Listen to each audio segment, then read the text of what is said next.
Si presidenti Akademisë Arintonat, zoti Bale, si sekretarët Gjo Antari, si zoti Agron Dalipa edhe shumë tjerë të Akademisë Arintona, do bëja atë që quhet falënderim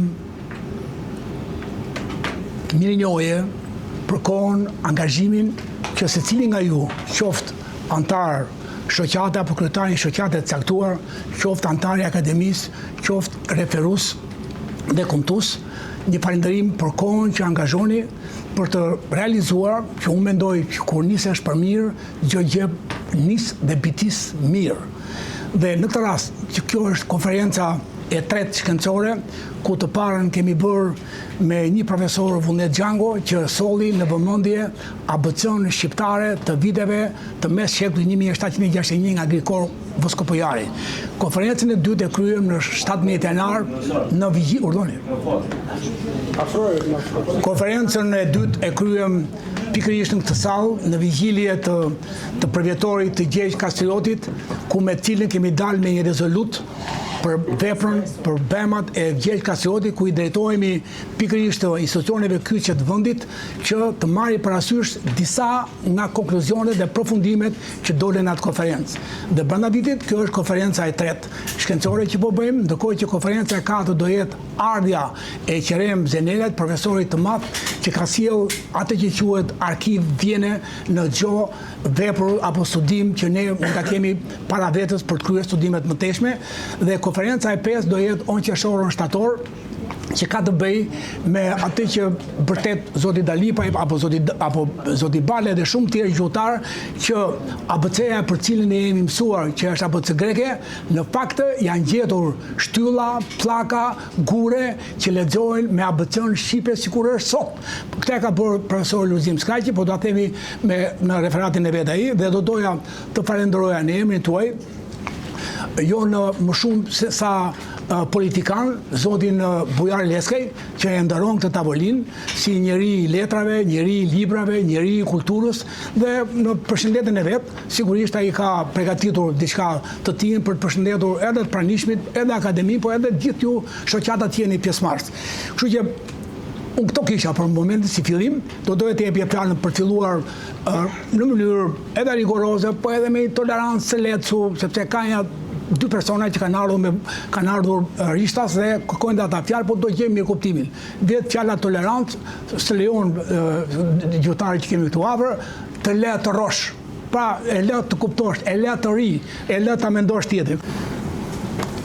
Nëpërmjet kësaj konference sqarojmë dhe ngacmojmë opinionin shkencor shqiptar për të qenë më realist ndaj historisë dhe të vërtetave të fshehur ose të shtrembruara me qëllim. Ne nuk duam të gjejmë fajtorët as të merremi me demaskimin ose dënimin e tyre, por ne duam bashkëpunim shkencor dhe atletar që të ndreqim gabimet në këto fusha. Kjo konferencë është mbledhur pikërisht për këto arsye. Dhe më vjen mirë që jemi shumë, ndonse pa shumë grada shkencore të dedikuara, por me shumë grada atletare. Duke hyrë në temë, mund të themi pa hezitim se jemi nga pionerët e pranimit të besimit kristian. Dhe këtë nuk e provon vetëm kisha e Laçit, por edhe kisha e Durrësit e të tjera, ku për arsyet e mos besimit të një pjese besimit kristian, Europa na ka ndërshkuar fizikisht në territore dhe moralisht në mos përfillje, pa të drejtë dhe vazhdon na paragjykoj. Që janë deformuar dhe fshehur datat e rilindjes së kulturës shkollore në Shqipëri për të na vënë atë bishtin që nuk ekziston, edhe kjo është e padrejtë. Pasi jo vetëm që nuk është e vërtetë që shkolla e parë shqipe është hapur vetëm në Korçë, por në shembull e 4 korifejve të kulturës, si Buzukut, Budit, Bogdanit dhe Bardhit, me studimet e tyre etimologjike, gramatikën historike, dëshmuan shkencërisht identitetin indo-europian të gjuhës sonë dhe mbështetën pasionin dhe kulturën për dije. Ndihmuan në hapjen e shkollave shqipe për të cilat duhet themi se kemi mbi 400 vjet që i kemi. Pikërisht, 10 vjet para shkollës së Korçës, në veriun shqiptar deri në Durrës ekzistonin 27 shkolla shqipe, përveç shkollave në gjuhë të huaj ku gjithsesi përbënin dhe përmbanin një kulturë.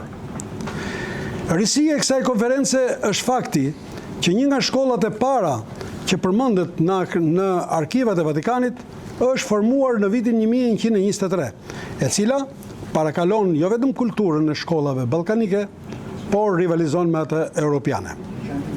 Po nga këto dhëna, rezulton se në fushën e organizimit civil, ekzistenca e shtetit të parë të arbërit flet shumë për agimin e kulturës sonë shtetërore, konkuruar edhe kjo me atë ballkanike, ndoshta dhe me europiane. Gjetja nga Noel Webster në 1916 se gjuha shqipe pretendohet të jetë gjuha e parë e folur dhe e shkruar, përbën satisfaksionin më të madh për të gjithë ne adhetarë shkencëtarët që këtë të dhënë jo vetëm që e kemi ditur dhe e kemi ndjerë, por e kemi mbrojtur pafund në çdo forum shkencor, libër të botuar dhe ftesa institucioneve shtetërore për mirëkuptim albanologjik. Megjithse kemi mbjell her pas here skepticizëm.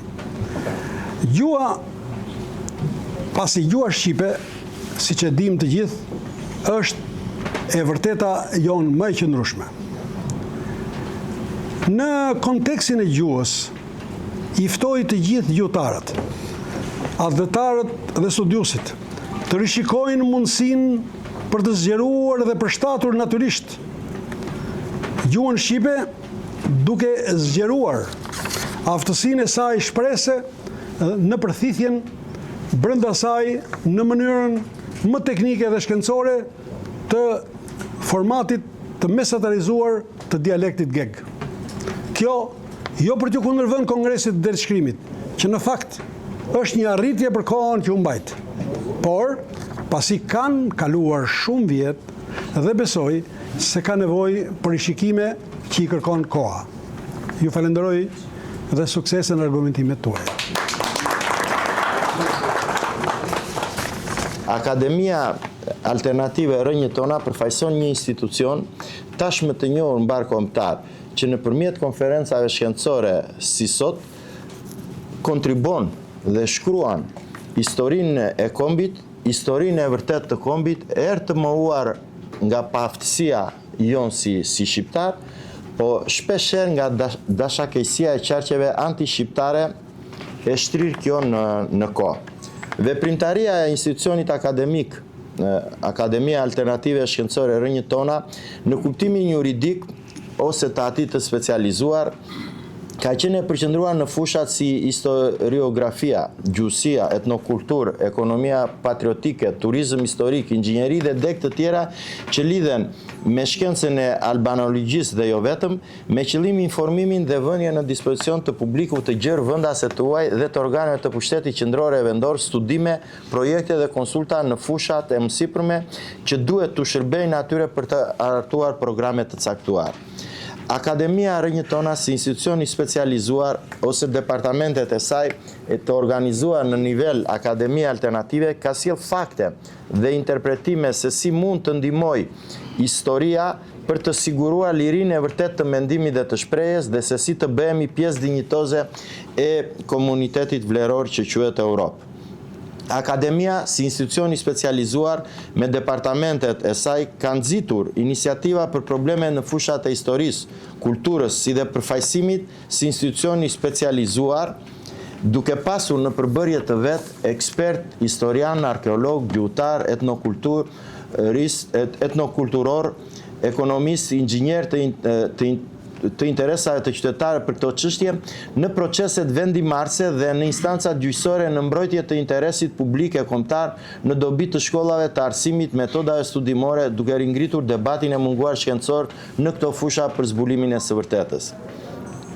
Akademia si institucion i specializuar me departamentet e saj ka synuar ndërgjegjësimin e shqiptarëve kudo që ndodhen për rëndësinë e njohjes së origjinës sonë, për të kuptuar peshën e kësaj vlere historike në shkallë kombëtare dhe ndërkombëtare, për të marrë përsipër përgjegjësitë e kësaj peshe si trashëguesit dhe mbartësit themelor dhe të drejtë për drejtë të tyre.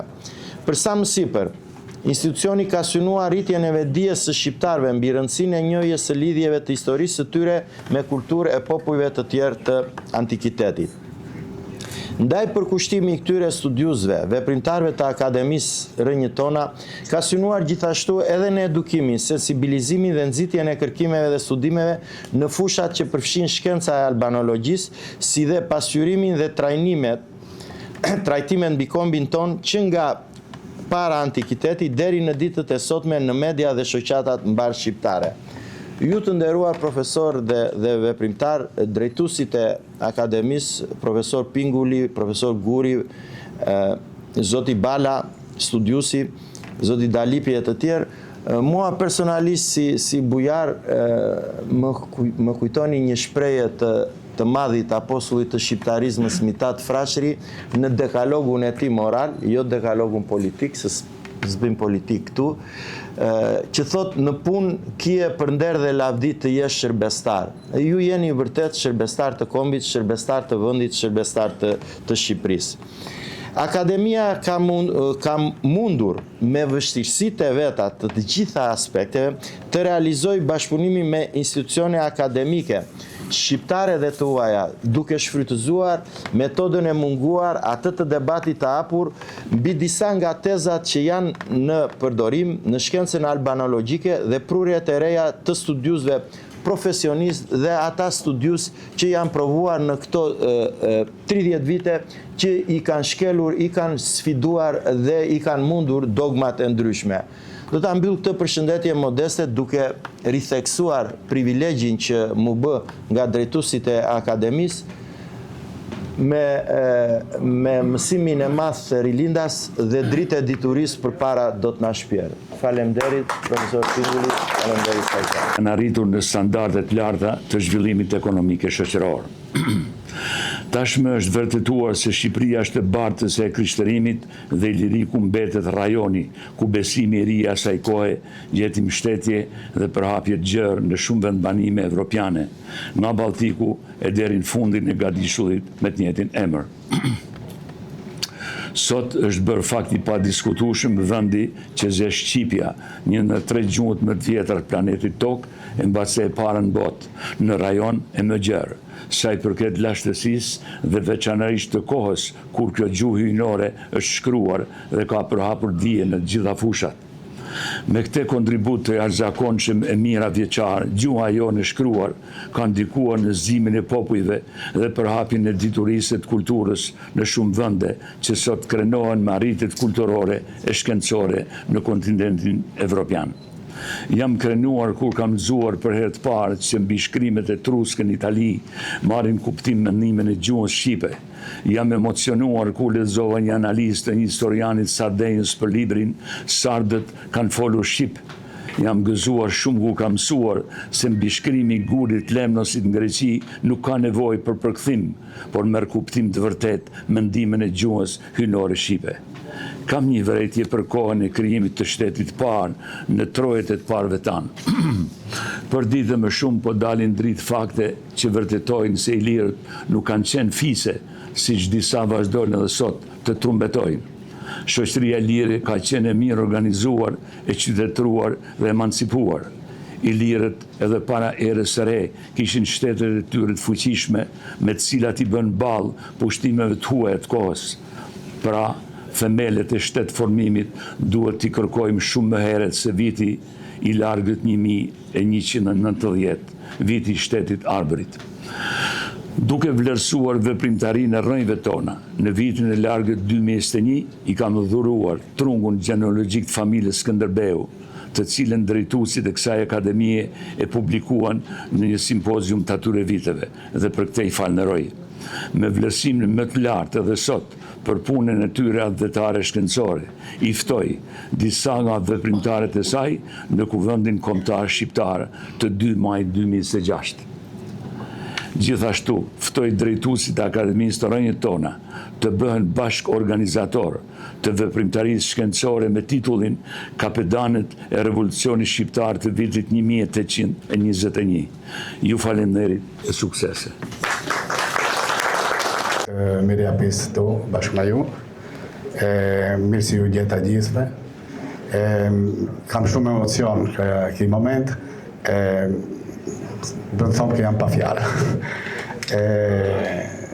Jetoj në Durrës, ka 2 vite që jetoj në Durrës. Jam e mësonj e kuptonj dhe pak gjuhën shqipe, pse gjuha ime arpreshe më ndihen. Gjuha ta mëms, gjuha që më mësojti mëma, që kur më hipi kjumshti, kur më hipi sis. Edhe është gjuha ime. E këtu jam e dedikonj cange ime për të studionjë dhe gjuhën arbreshe. Bërëm një libër i vogli, gjaja ne jam e shkruj njëtër, si për fjallëve të vitre arbreshe, për t'i gjenjë, për t'i mbami, për t'i ndami me gjithë ju. Ju haristis gjithve, rofshët e qëfshët mirë.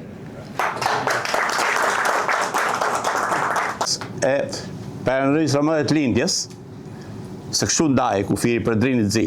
Në Sasina, që është pjesa tjetër perëndimore, është pjesë e Principatave Ilire. Kështu ka që ndarje territoriale. Dhe kur ndaj, dhe kur flasim për këtë krahin, është shumë komplekse. Dhe kur flasim për një kastriote, prapë është shumë e pa qartë në opinion se si ka mundur që quhet edhe princi Epirit dhe mbreti i Maqedonisë, Skënderbeu. Epiri përmbledhte në kohën e Barletit edhe Dibrën në tërësi. Në mënyrë veçantë Dibrën e poshtme nga kishte origjinën. Nësa në pjesën lindore, në pjesën perëndimore ishte principata e dikurshme e Gentit, që vinte drejt në drejt. Pra, në 2 anë të drinit. Kjo është ndarja. Dhe prandaj edhe ngatrohemi shpesh. Pjesa nga drini, që vinte drejt në Shkodrës, ishte pjesë e territorit Matit. Dhe kështu e ndajmë pas themi, njërë nga Dibra, njërë nga Mati, njërë nga kështu Mirdita e Bemblëmsh. Pra në ju bëj një thirrje njërë vinit ta shihni, të njihni krahinën, ka ishin kastriotët. E them këtë edhe për një arsye tjetër. Duke lezu Barletin, Barleti Dibrën e përfshin në Epir. Është shumë e çuditshme se ka mundësi që Dibra e poshtme të jetë pjesë e Epirit. Prandaj edhe quhesh mbreti, princi i Epirit, Gjergj Kastrioti. Dhe nuk e thot kot Barleti. Nësa Dibrën e sipërme e përzihet bashkë me Maqedoninë. Pra, është mbreti i Maqedonisë dhe princi i Epirit. Që për fat të keq në inteligencë artificiale, kur komunikoj me te, nga një muaj rresht që vazhdoj të komunikoj me te, Epirin e përfshin krejt në territorin grek. Edhe sot, inteligencë artificiale, kushdo që të hyn atje dhe të bëj një pyetje të tillë, do të thotë Epiri është grek. Si do ta ndryshojmë këtë çaste të gabuar? Ne, u bie barra ju studiusve të shkencave të fushave të ndryshme, që të hinit vërtetat në letër dhe të bëhen pjesë e komunikimit në gjithë hapësirat shqiptare dhe europiane, që të mësohet e vërteta që është fshehur në shekuj. Këto fakte historike që sjellim në këtë konferencë shkencore sot janë shumë të rëndësishme për të hedhur drejt për të kaluarën tonë. Vite të krijimit të saj ka treguar përgjegjshmëri në misionin e saj në pasurimin me dëshmi dhe faktet e historisë së popullit në latërsimin e identitetit tonë kombëtar. Kjo akademi me punë e anëtarëve dhe përkushtimin e drejtuesve të saj është bërë e njohur në mbar trojën shqiptare. Kërkimet e saj shkencore në fushë të historisë dhe etnografisë e ka lartësuar atë në mbar opinionin shkencor dhe atë publik. Po lexoj pjesërisht thotë. Këtë punë Akademia Rënjë tona ka sjellë para shqiptarëve ngjarje që janë pika kulmore në historinë e shqiptarëve. Ja vendosën në fokus të shqiptarëve ngjarje që kanë përcaktuar identitetin e shqiptarëve. Akademia jonë nuk ka qenë një institucion i mbyllur, por ka komunikuar vazhdimisht me shqiptarët, ndryshe nga akademitë të tjera shqiptare që kërkimin shkencor e ruajnë të mbyllur brenda institucioneve të tyre, pa njohur publikun me arritjet e tyre. Kjo e ka bërë Akademinë Rrënjë Tona si pjesë e rëndësishme e shoqërisë shqiptare. Në përfundim mund të themi se historia dhe identiteti kombëtar shqiptar janë të ndërlidhura ngushtë dhe përbën një tërësi që kërkon studi të vazhdueshëm dhe të kujdesshëm. Përballje me sfidat historike ka formësuar karakterin e popullit shqiptar dhe ka ndikuar në ndërtimin e identitetit të fortë dhe të qëndrueshëm. Ju uroj suksese këtij simpoziumi. Anëtar të bordit drejtues të Akademisë së Shkencave Rrënjve Tona, të nderuar pjesëmarrës dhe delegatë të kësaj konference shkencore. Me lejoni që në fillim të fjalës time t'ju shpreh falënderimet më të sinqerta dhe njëkohësisht mirëseardhjen për më të përzemër për të gjithë delegatët që vijnë nga trojet përtej Shqipërisë. Në vijim dëshiroj të shpreh një mirënjohje të veçantë për iniciatorin dhe këtyre ideve dhe njëherëzi një figurë palodhe dhe vizionare profesor Sazan Guri, si dhe për gjithë stafin e përkushtuar të Akademisë së Shkencave Rrënjë Tona për organizimin dhe realizimin e kësaj veprimtarie me vlera të spikatura shkencore dhe kombëtare. Personalisht ndjehemi nderuar dhe vlerësuar që marr pjesë në këtë konferencë, e cila në përmbajtjen e saj trajton çështje me rëndësi të veçanta kombëtare. Njëkohësisht, kam kënaqësinë t'ju përshëndes edhe në emër të kryesisë shoqatës adhetare kulturore Benda dhe të bordit drejtues të gazetës Krajina e Bendës. Në këtë kontekst, dëshiroj të theksoj se fokusin kryesor të veprimtarisë së shoqatës adhetare kulturore Benda qëndron pikërisht çështje kombëtare, në të cilin e kemi dëshmuar në mënyrë të vazhdueshme përmes iniciativave tona, botime në shtypin periodik, veçanërisht në gazetën Krajina e Bendës, si edhe nëpërmes mbështetjes së dhënë për shoqata dhe individ të ndryshëm që synojnë promovimin e vlerave historike dhe identitare. Të nderuar të pranishëm, trajtimi me seriozitet i çështjeve të tilla, si ngritja e kishës së parë krishtere në Europë, në vendin e quajtur para Laçi i Sotëm, rihapja e shkollës së parë shqipe në vitin 1123 në Kurbin, themelimi i shtetit e parë të Arbërit me 20 prill 1990, si dhe konstatimi i gjuhës shqipe si gjuhët më të hershme të shkruara, përbën jo vetëm një akt historik, por edhe një mision të rëndësishëm shkollor dhe shkencor dhe kombëtar, i cili kërkon përkushtim dhe të gjithë atyre që ndjejnë përgjegjësinë për të kontribuar për çështjen kombëtare. Në mënyrë konkrete, hapësira e Shqipërisë së Mesme, e njohur si qendër arbërisë mesjetare dhe e identifikuar në burimet historike Laçi i Sotëm, përfaqëson një nga nyjet më të rëndësishme të zhvillimit të historisë shpirtërore dhe kulturore të arbërisë. Kjo treve vendosën një pozicion strategjik komunikimi dhe ndikimi, ka qenë ndër shekuj një territor ku janë ndërthuar procese të rëndësishme të qytetërimit dhe të formimit identitar.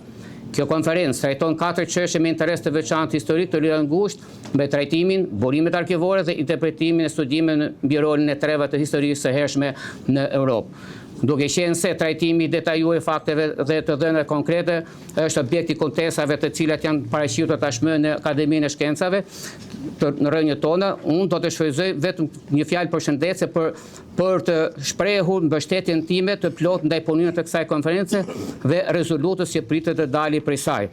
Në funksion të mbarvajtjes së punimeve, do të propozoj për secilin çështje të trajtuar të ndalim në këto shtylla themelore. 1. Paraqitja e informacionit me bazën e fakteve dhe burimeve arkimore. 2. Vlerësimi i rëndësisë historike.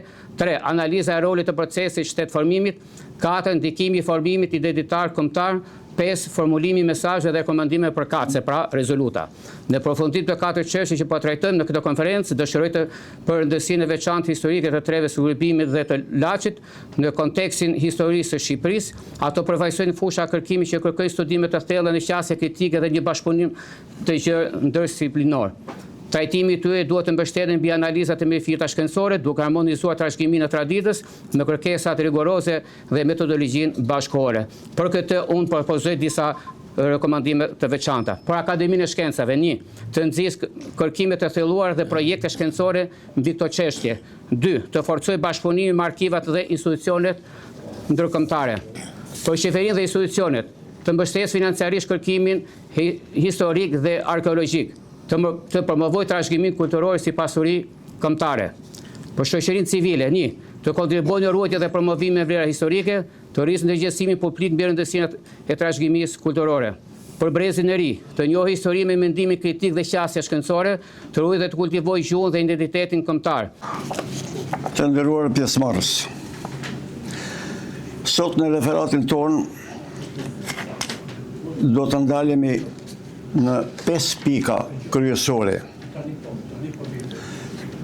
Unë i kam cilësuar 5 madhështit e arta mbar kombëtare arbërore,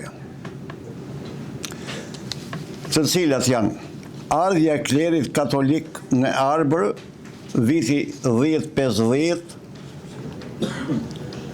dhe kisha e parë katolike në Arbër viti 40. Rishkollëshkrimi i gjuhës shqipe në Latjo të Laqit në Kurbin me 20 prill 1123 në kishën e Shenmërisë në Latjo. Shpallja e pavarësisë së Arbrit me 1190 në Latjo të Laqit në Kurbin me 20 prill 1190. Formimi i shtetit të parë nacional Socialkom i Arbrit me 20 prill 1190 por në Laq. Unë kam shtuar këtu nga planifikimi se e kam pa të arsyeshme sepse nuk shkonin këto pak të shtesë që kam bëun, por shkurtazi 30 madhështi të arta etnohistorike mbar kombëtare që vinë nga zona e Kurbinit. Të nderuar ekselente dhe ekselent të akademisë tonë. Faleminderit që jeni sot në këtë simpozium shkencor akademik jubilar të organizuar nga Akademia Shkencore Rajtona në Tiranë, mbi 5 eventet kryesore të arta etnohistorike mbar kombëtare, të cilat shpalosen sot për herë të parë në histori nga ana jonë, marrë këto nga 10 arkivat më të mëdha të botës për Arbrin nëpërmjet 100 linkeve arkivore. Si në Shqipëri, në Urbinët të Italisë, në Vatikan, në Gjermani, në Stamboll, në Austri, Hungari, Zagreb, Rusi, Turqi, Greqi, Egjipt. Ne sot me qëllimin e mirë që ju të mos lodheni duke dëgjuar gjatë, unë referatin tim sot në këtë simpozium shkencor akademik do ta kem pak si të përmbledhur, por për probleme të mëdha mbar kombëtare të pathanakur. Sot në këtë ditë të artë mbar kombëtare, këto madhështi jam munduar që t'i përmbledh shkurtazi në 5 evente kryesore. Së parit, me një qëllim të caktuar që ne t'i fiksojmë si data të arta mbar kombëtare. Vërtet, shumica këtyre kanë ndodhur në Kurbin, po këta kanë të bëjnë me Arbrin, e Arbri është Shqipëria. Mos t'i marrë njerëzit që janë të një regionit të vetëm. Pra, ne sot së parit do të flasim shumë shkurt në rastin e 2016 vjetorit të ardhjes sa në Arbër të klerit katolik në vitin 1050 dhe kisha e parë katolike në Arbër vitin 40. Së dyti, 903 vjetorin e rishkollëshkrimit gjuhës shqipe në Kurbin që në vitin 1123 në Latjo të Laqit në Kurbin. Së treti, 836 vjetorin e shpalljes së parë të pavarësisë së Arbrit me 20 prill 1190 në Latjo të Laqit në Kurbin. Së katërti, 836 vjetorin e formimit të shtetit të parë nacional social kombëtar të Arbrit me 20 prill 1190 por në Latjo të Arbrit. Se dhe së pesti, shkurtazi do t'ju japim, mos u shqetësoni, 30 madhështit e arta etnohistorike mbar kombëtare kurbinase të ndodhura në lagj të Kurbinit. Provuar këto, pra sigurisht, pra autonomia e marrur e shkruar në thënësit e albanologjisë nga teologët arbror në Raguzot Italisë. Sekundë shikohet, edhe njohin e shtetit parë shqiptarëve e bëri kleri katolik. Krijimi një shteti i ri nacional Socialcom të Arbrit krijoi mundësinë që rasa jonë të konsolidonte qasa kohe dy probleme shumë të rëndësishme mbar kombëtare. Ruajtja e identitetit kombëtar rasor arbror dhe së dyti ruajtjen e sovranitetit të pjesës së coptuar të lirisë nga fisët skllave të ardhur nga brigjet e fyldistat maleve të Karpateve që në vitin 325 në Iliri, pjesë kjo që ishte emërtuar Principata e Arbrit. Dhe e treta, ky sistem i ri qeverisës të popullit arbror aso kohë krijoi mundësinë e ruajtjes së sovranitetit toksor të Arbrit të mbetur nëpërmjet krijimit të Shtetit Nacional Social Kom të Arbrit me 1190. Këto e 836 vite. E kjo vërtet është një vlerë e artë mbar kombëtare që duhet rikujtuar nga të gjithë shqiptarët e kutonodhur.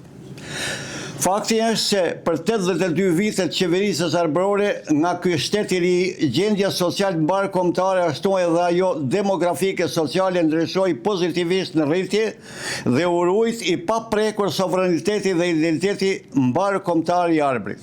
Sigurisht që të gjitha këto bema që i kujtojmë ne sot, të mundura që në vitin 40, pra ndërtohej u bë mundur që në vitin 40 të ndërtohej kisha e parë e Shënmërisë kushtuar nënës së Krishtit për të gjitha këto, që thash më lart se i cili mosbesues duhet që të shkojë dhe të shikoje. Shit Gjeografia Shqiptare vëllimi i 3, faqe 20-70 Tiranë. Shif Dhori Siljazi, Krishtrimin në Shqipëri, faqe 12-30 Biblioteka Kombëtare në Tiranë. Shif gjithashtu Direktorium an Pasagion Fakenta, libri i parë, pjesa e 8, Arkivi Qendror në Vatikan, Rom, faqe 720-730. Si mbas materialeve të marra nga Arkivi i Vatikanit theksohet se mbasardhjes në kishën e Shënmërisë në Latjo të Laqit të këtij i peshqvit Kurbinas Gjegjë Vlashi, i shkolluar në Rom, fill mbas 2 vitesh me porosi nga Vatikani atyri hap shkolla shqipe në Latjo të Kurbinit me 20 prill 1123 nga multit e kësaj kishe. Së këndemi kuptohet se Kurbini dha kombit vet aso kohë që nga viti 1123 deri në vitin 1641 pas një shkputje për 518 vite rreth shkollë shqipe dhe kjo mundsoi që ne sot të gëzojmë në vitin 2026 një vjetërsi arsimimit të popullit arbror prej 903 vitesh gjuhë shqipe të shkruar në kishën e Shënmërisë në Sebastian të Laqit në Kurbin, e kjo vërtetohet historikisht. Shih Direktorium an Pasagion Fakenta, libri i parë, pjesa e 8, Arkivi Qendror në Vatikan, Rom. Shih Marim Bici, Relacioni Kishtare të vitit 1610, volumi i parë, dokumenti 2, faqe 29-221, Arkivi i Vatikanit në Rom. Përveç se këtyre fakteve të gjitha këto fakte, ne i dëshmon edhe një fakt i lënë shkruar nga një murg anonim në Arkivin e Vatikanit kur thotë se në kishën e Shënmërisë në Latjo të Laqit në Kurbin gjatë gjithë periudhës së mëhershme para vitit 1123 e deri në vitin 1641 për 518 vite ka funksionuar mësojtoria gjuhës shqipe për fëmijët e dinastisë Kurbinase ndër kështilla, e cila nxirrte seminarist, pra mësues, për të mësuar popullit të shkruarit e shqipes. Kjo mësojtore ju mësonte fëmijëve shkrim, këndim, aritmetik dhe astronomi. Këtu duket se kjo shkollë ishte kombëtare, shkencore dhe jo fetare. Shih shënim i murgut anonim Vatikan, Relacioni Kishtare të vitit 1621, volumi 2, faqe 249-301. Çuditërisht, dëshminë e shkollëshkrimit shqiptarëve që në atë kohë e theksojnë edhe poshtuesit tanë 500 vjeçar turq, teksa skeptikët tanë të sotshëm këtu në Shqipëri fatkeqësisht nuk duan ta quajnë shkollë, por analfabetizëm. E kjo nuk është e ndershme dhetarisht, sepse edhe kronistët osman poshtues të asokoshëm mbas vitit 1350 ta theksojnë në arkivat e tyre se Rasa shqiptare që në mesjetën e hershme ka patur shkollën e vetë shqipe, që ju mëson të fëmijëve ndër kështjella, shkrim, këndim, aritmetik dhe astronomi të stërholluar, sepse, siç duket, ata, kur pushtuan arbrin, e zgjetën shkollën shqipe të ngritur. Shif, Arkivi Qendror i Istanbulit, burime osmane të shekullit 15, kopje origjinale defterit vilajetit të Dibrës, Dolgeborgës dhe Rijekës, vëllimi i parë. Jo njëherë, por 3 herë e ka lënë matematicieni i madh gjerman, po ajde filozof, po ajde studius i gjuhës shqipe, Gottfried Wilhelm Leibniz. Që kur i thua gjermanit Leibniz, ata ngrihen këmbë. Sikur po. I cili ka thënë që është tjetër Webster ai. Jemi kë Webster që ka ndërtuar enciklopedinë britanike, Webster. Dhe unë ku kam qenë gjimnazist apo student, mësoja gjuhën angleze me fjalor Webster te filologjiku. Dhe thoshte gjende shumë fjalë që sot i kemi gjetur ne, fjala muskull, thoshte në Webster, vjen nga fjala mi, mouse. Thoshte ai nuk e dinte që mouse i vjen nga mi. Mi, muskli është kjo pjesa këtu e musklit, që është mi. Dhe do kemi një konferencë shkencore, pas disa muajsh, ku avokat Zaçja dhe zonja Lilian do marri fjalë të greqishte sot dhe i them edhe zotit Dalipat, punoj me këtë çift që din greqishtën perfekt, se si një fjalë greke sot është ndryshe dhe në kohën e Gegnishtës, kohën e Omerit, ajo fjalë është shqip. Nuk e di, dhe në zero. Po greqishtë e vjetër, u ki dhia. Si punë e kësajt, këta ka përgatitur fjalor. Që kur vajtën ke një akademik për të përkthyer të fjalor, se pas ke ngendi tha edhe ik mos ma edhe bënzyr. Drejtori i gjuhësisë shqipe. Pra ne nuk kam inat në të gjëra. Ne jemi të gjithë përfshirë, të pranueshëm, të tolerueshëm, për të mirën e kombit, si jemi liliputa para kësaj të mirë të madhe që ne jemi duke bërë, që e tha zoti Leskaj, duke i bërë shërbëtar këtij vendi. Prandaj, të lutem, ka Webster sa duash, një Webster është kjo që tash unë, 1916, ka bërë fjalor enciklopedik. Ai Webster, pastaj Diero Gjatasini, 3000 vjet, si sot, o Gjatasini, gjo shkencë, gjo gjuhë, shkruaj shqip. Nëse Leibniz thot, nëse doni të dini historinë para Krishtit dhe shkencat para saj, studioni gjuhën shqipe. E shu e ballaj më ndihmo? Apo di zoti Daliva më ndihmo? Pra, kaloj këtë pyetje. Edhe Zaria Manjani, faleminderit, ndihmo. Urdhë pyetje. Edhe jemi duke mbaruar pyetjet, fillojmë me një. Një çik modestisht. Në emër të Akademisë Rënjëtona, që ne kemi ngritur kështu spontanisht, komplet me zemër, me dëshirën tonë, pas një qëllim tjetër. Thjesht për të nxjerrë ato vlera të humbura, ato vlera të fshehura me aq dinakëri, ato fakte për të cilat edhe zotënia parafolës nxori disa gjëra që ne nuk i dinim, edhe ai do t'i botojë, ne do t'i nxjerrim pastaj në librin e botimit që do të bëhet me këto referatet. Pra janë disa gjëra shumë të rëndësishme që ne nuk i kemi ditur, ose të themi zyrtarisht, ne nuk i kemi evidentuar, nuk i kemi nxjerrë ato. Ky është dhe qëllimi i akademisë sonë, që ne kemi formuar dhe tash ka qindra antar dhe ka me 10 mira simpatizant nga të gjitha anët e botës. Sepse fati jo në këtë periudhë është që arritëm këtë epokën e internetit, që një fjalë e themi tani dhe brenda sekondës ajo dëgjohet në Australi, në Kanada, në Amerikë. Domethënë, kjo është një avantazh shumë i madh, jashtëzakonshëm i kësaj shqiptarisë sonë. Dhe thash, domethënë, e amplifikoj atë falënderim që bën dy kolegët e mi, pra ju falenderojmë nga zemra të gjithë juve që keni nderuar këtë sallë, që keni ardhur këtu, të gjithë ju ashtu si dhe ne, domethënë e bëni me zemër këtë punë, keni ardhur nga larg. Ka ardhur Skënder Hushi që nga Italia këtu, ka ardhur zoti Arbëresh këtu, zotnia, më bet qefi që ai jeton në Shqipëri, pra jeton në vendin e origjinës së vet, na bet shumë qefi. Kemi qenë njëherë të ftuar me zotin Sazan Guri në një qytet të Italisë, në Keuti, në inaugurimin e bustit të Skënderbeut, që një kolegu jon aty në Itali e financoi, dhe sot është busti i Skënderbeut, ne kemi asistuar aty. Falenderojmë gjithë kolegët që na kanë ardhur nga Maqedonia, ajo ashtu quajtura Maqedoni, nga e cila po bëhet nami aty Ilirida në Shqipëri, është dhe ajo në diskutër. I falenderojmë shumë sepse po ngrën një problem, një të drejtë të tyre që po tentohet t'ju hiqet me dhunë një gjuhë të cilën ata kanë folur për mira e mira vjet.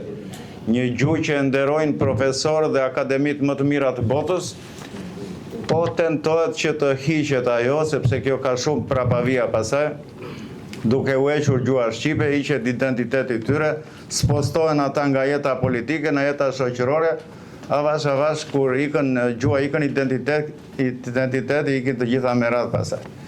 Falenderojmë dhe zonjat që na kanë ardhur nga të gjitha, zonjat që na kanë ardhur nga Vlora, zonjat e tjera nga të gjitha anët, pra të gjithve një falenderim të jashtëzakonshëm ju bëjmë. Edhe unë do të rithosha atë që tha dhe zoti Guri pak, do me thënë Leibnizi i famshëm për këto vlera për të gjuhë shqipe në 1690-ën, e 95-ën, s'ka rëndësi, do me thënë në 1695-ën, pra një fakt që nuk e ka thënë kur Akademia jonë zyrtare, këtë është shumë i rëndësishëm. Në qoftë se doni të studioni shkencat para Krishtit dhe historinë e asaj kohe, studioni gjuhën shqipe. Po kjo është një bombe vërtet, kjo është një rufe në qelë të pastër, themi. Një akademist gjerman i këtij niveli, një erudit i jashtëzakonshëm, jep këtë definicion për gjuhën shqipe. Pra studioni gjuhën shqipe sepse ajo i shpjegon që të gjitha. Është e jashtëzakonshme. Kurse Lambert, një filozof studios i jashtëzakonshëm, ka thënë në qoftë se historia e vërtetë e njerëzimit do të shkohet vetëm atëre, pra ka vënë një kusht matematik, vetëm atëre kur në të do të marrin pjesë shqiptarët, sepse gjithmonë shqiptarët kanë qenë të përjashtuar. Në historinë e Ballkanit, në historinë botërore nuk kanë ekzistuar. Pra ai ka dhënë këtë definicion matematik, vetëm atëre kur të marrin pjesë shqiptarët. Dhe fundit 1 minutë këtu, me që jemi të gjithë studius të gjuhës shqipe, studius të historisë, dashamirës, ne mendojmë, kemi shtruar disa herë në emisionet tona, që gjuha shqipe gjuha shqipe letrare mund të përsoset sepse është çpërsosur, të themi, në 1972-shin. Do të thënë, ju vun disa garde, ju vun disa binar që e sforcuan një çik atë, do të thënë, dhe krijuan një përshtypje tek të huajt, për shembull te zotnia Arbrecht, te gjermanit, anglezit, që shqipja është pak e vështirë. Po nuk është e vërtetë, sepse kemi parë se bashkë me kolegët e mi, kemi parë shumë të huaj që e kanë mësuar, për shembull, gegnishten, pavarësisht se nemi tosk këtu, s'ka rëndësi kjo, gegnishten e kanë mësuar në mënyrë fantastike.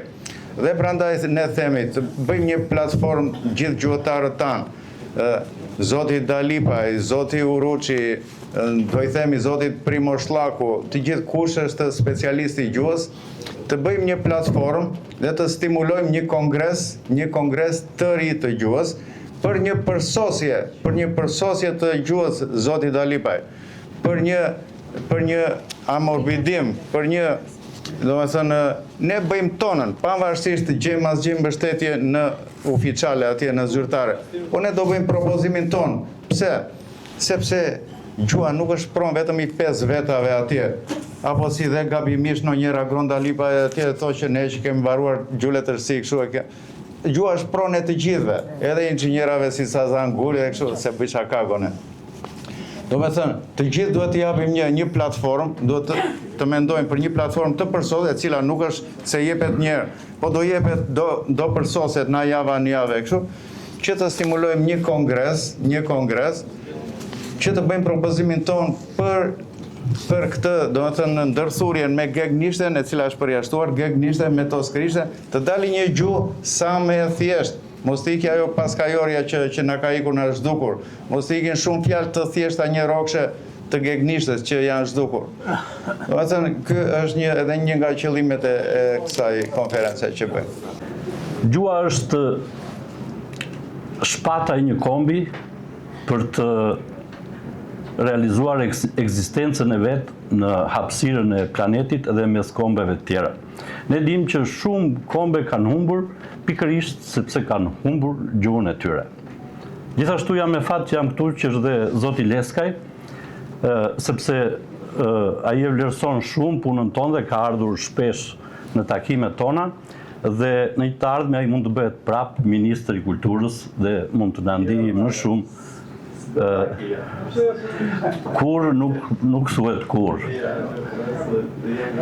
Këtu ne folëm përgjithsisht dhe përmendëm emra të mëdhenj që kanë folur në favor të gjuhës shqipe dhe të kombit shqiptar, duke përmendur edhe Leibniz dhe figura të tjera si Lamberti, por gjithsesi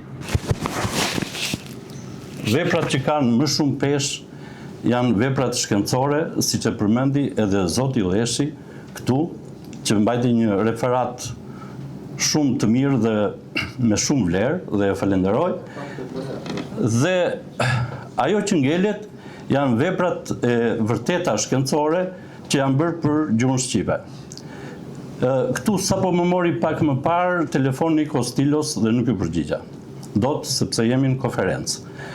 Por ne flasim për gjuhën, ndërsa Niko Stilo ka një jetë të tërë që ka shkruar mbi 20 libra për çështjet e albanologjisë, është etruskologu më i mirë sot në botë, një nga albanologët më të shquar, një nga kërkimtarët më serioz që ne kemi, dhe një vit më parë unë postova një shkrim të tij shqip të gjetur në vitin 1000 para Krishtit. Mandej, në faqen time në Facebook, postova dhe gjetje të tij të shkrimeve shqip në shekullin 9, 8, 7, 6, shekullin e 2 dhe në shekuj të tjerë. Çka ndos? Ky autor që i ka kushtuar jetën dhe veprimtarinë e tij çështjes albanologjike nuk merret në konsiderat nga institucionet tona zyrtare. Pikë së pari nga Instituti i Gjuhësisë edhe nga Akademia e Shkencave e Shqipërisë. Kjo duket një absurditet. Të mos vlerësosh dikë që i ka kushtuar jetën çështjes albanologjisë është absurde. Por kjo ndos. Por kjo ndos për një arsye shumë të veçantë. Ne njohim disa popull që kanë pësuar gjenocid mbi kurrizin e tyre, siç janë armenët, hebrejt dhe shqiptarët, që për nga numri ja kalojnë çdo populli tjetër për gjenocidet që kanë kaluar. Por asnjë popull nuk ka pësuar gjenocid gjuhësor siç e kemi pësuar ne shqiptarët. Na është prerë shkolla. Na është ndaluar të flasim në gjuhën tënë. Është mallkuar gjuha shqipe. Janë vrarë personalitete që kanë hapur shkolla shqip ose që kanë folur shqip në kisha. Kjo nuk i ka ndodhur ndonjë populli tjetër në masën që u ka ndodhur shqiptarëve. Mandej, një pjesë e vogël e shqiptarëve u bën shtet. Ju e dini që në 1912 u bën shtet. Dhe ai që u interesua më shumë për albanologjinë ka qenë Mbreti Zok, i cili dhe pagoi albanolog për të nxjerrë vepra albanologjike siç ishte Milan Shuflaj e tjerë. Mandej, në shtetin komunist, ne krijuam dhe Akademinë e Shkencave të Shqipërisë. Ju e dini që nga themelimi i saj, nga kjo akademi nuk ka dalë asnjë tezë, asnjë ide në favor të çështjes shqiptare. Biles, sa herë kombi shqiptar ka qenë në zgrip, siç ishte lufta në Kosovë, ata nuk shkruajtën një fjali për të mbrojtur popullin shqiptar. Kur ishte lufta në Maqedoni, ata heshtën. Ata kanë heshtur skajshëm edhe kur është vënë në diskutim identiteti kombëtar i Skënderbeut, kanë heshtur. Pse kjo heshtje? Duket sikur është një mister, por e vërteta është kjo. Shqiptarëve të sotëm zyrtarisht u lejohet të flasin vetëm mbas mesharit të Gjon Buzukut. Askush nga ata nuk e ka përzier dot mesharin, sepse duket se dikush ka vënë piramidat që mos të studiohet më tutje. Arber Xhaferi ka thënë që antikitetin Europa u adhuroi Greqisë edhe Italisë, ndërsa mes jetën slavëve të Ballkanit. Dhe sa herë që studiuesi ne të pavarur nxjerrim vepra, anatemohemi sepse zyrtarisht është ndaluar që shteti shqiptar të promovojë gjëra, studime përpara mesharit të Gjon Buzukut. Gjuha shqipe është shkruar me 10 alfabete. Ekziston ajo perikopeja e famshme që është 200 vjet para mesharit.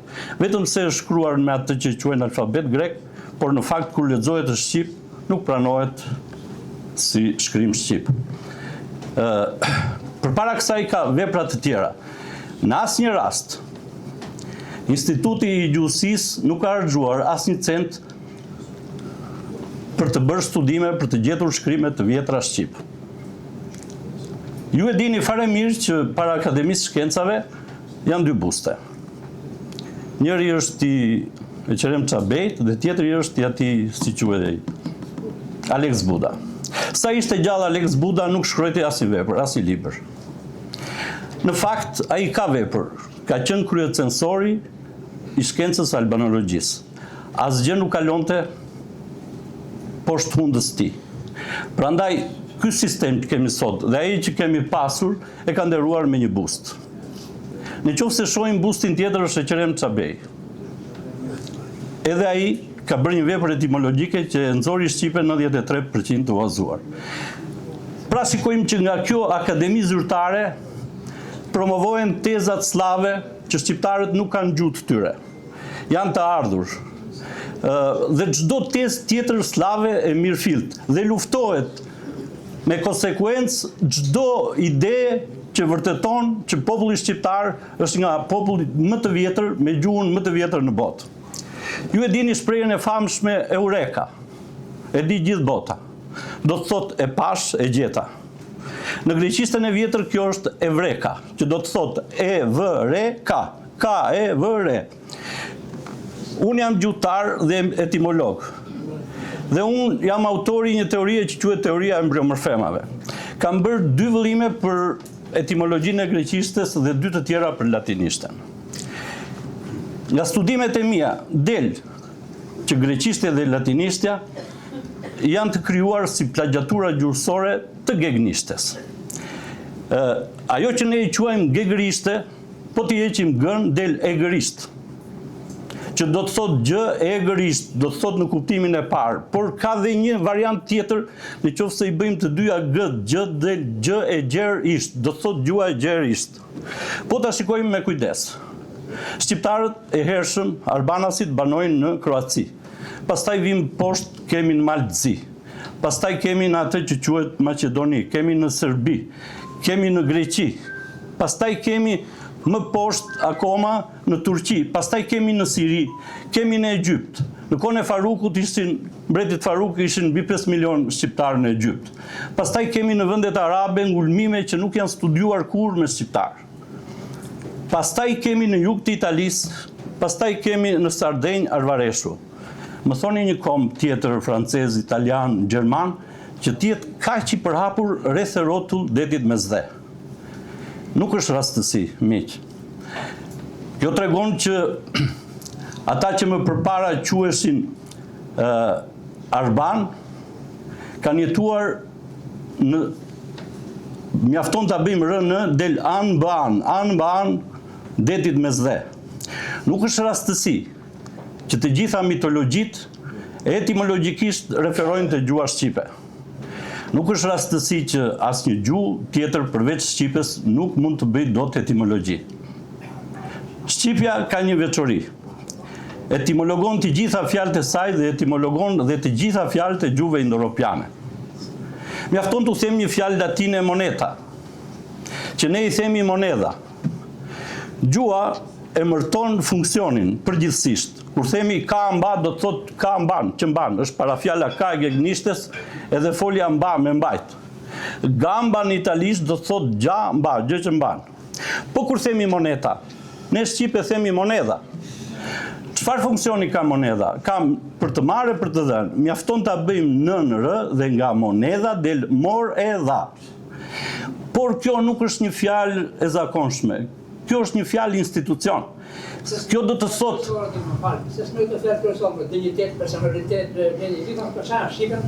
po unë këtu jam për 5 minuta. Shiko, dhe ato janë Shqip, po ti nuk I ke lexuar librat e mi, edhe nuk di si të them. Unë nuk thash që Shqipja është gjuha e parë në botë. Unë mbroj tezën se Shqipja është qendra e gjuhëve indo-europiane. Kjo është, këtë kam thënë. Kush do që thotë që Agron Dalipa I ka thënë që Shqipja është gjuha e parë në botë, gënjen duke përdorur emrin tim. Tani, duke qenë se familja e gjuhëve indo-europiane është familja më e madhe e gjuhëve në botë. Zoti Agron, që kontesa 5 minuta. Edhe me përputhje me subjektin e konferencës. Atëherë, unë kam dorëzuar tek ju një studim për të kemi një standard të ri të gjuhës shqipe. Siç tham, ne jemi në një konkurrencë me shumë kombe të tjera. Ne kemi fëmijë dhe shumë nga fëmijët tanë kanë mësuar anglisht dhe në shtëpi flasin anglisht me njëri tjetrin se e kanë më të lehtë. Lasgush Poradeci ka thënë, standardi I shqipes duhet të jetë një folme shkodrane e ëmbëlsuar me pak toskërisht. Sa të drejtë ka pasur Lasgushi? Unë jam përmetar. Duke qenë përmetar, unë e flas standardin pa u shtrënguar sepse atë kanë vënë gjuhën e përmetit e kanë vënë si standard të gjuhës shqipe, nga që ishte Kostallari. Por në studimet e mia etimologjike del që gjuhët indo-europiane janë krijuar nga gegnishtja. Ju lutemi edhe zotin Aon. Unë si studiues I thellë I fjalës kam zbuluar parimet se si emërton gjuha. Si emërton gjuha realitetin. Gjuha kur emërton ka ca parime. Dhe unë kam zbuluar parimin që gjuha emërton funksionin. Kam zbuluar parimin që kur një realje, një send ose një fenomen nuk tregon funksion, gjuha emërton karakteristikën më kryesore. Pastaj është një parim që quhet parim metaforik. Pra, kur fjalët nuk referojnë as te funksioni dhe as te veçoria kryesore. Pastaj hyn në lojë parimet e tjera që nuk janë aq të rëndësishme, por janë që e vërteta e fjalës ndodhet brenda fjalës dhe shumë parime të tjera që bëjnë një 12 parime. Shpesh mua më akuzojnë sepse sipas akademikëve bëj një etimologji popullore. Në qoftë se zyrtarisht, ajo që quhet gjuhësi krahasuese përdor vetëm një parim, parimin fonetik dhe ignoron të gjitha parimet e tjera, unë mund të them me bindje që ajo lloj gjuhësie nuk është shkencore. Shkencore është një lloj ajo etimologji që respekton të gjitha parimet si gjuha emërton.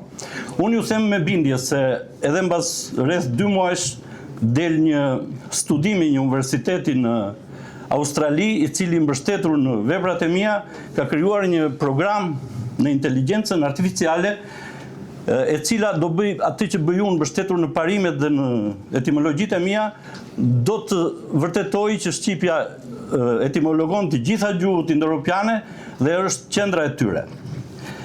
Uroj t'ja kalojmë mirë dhe më mbrapa, më duhet ta shkurtoj. Ju falemnderit.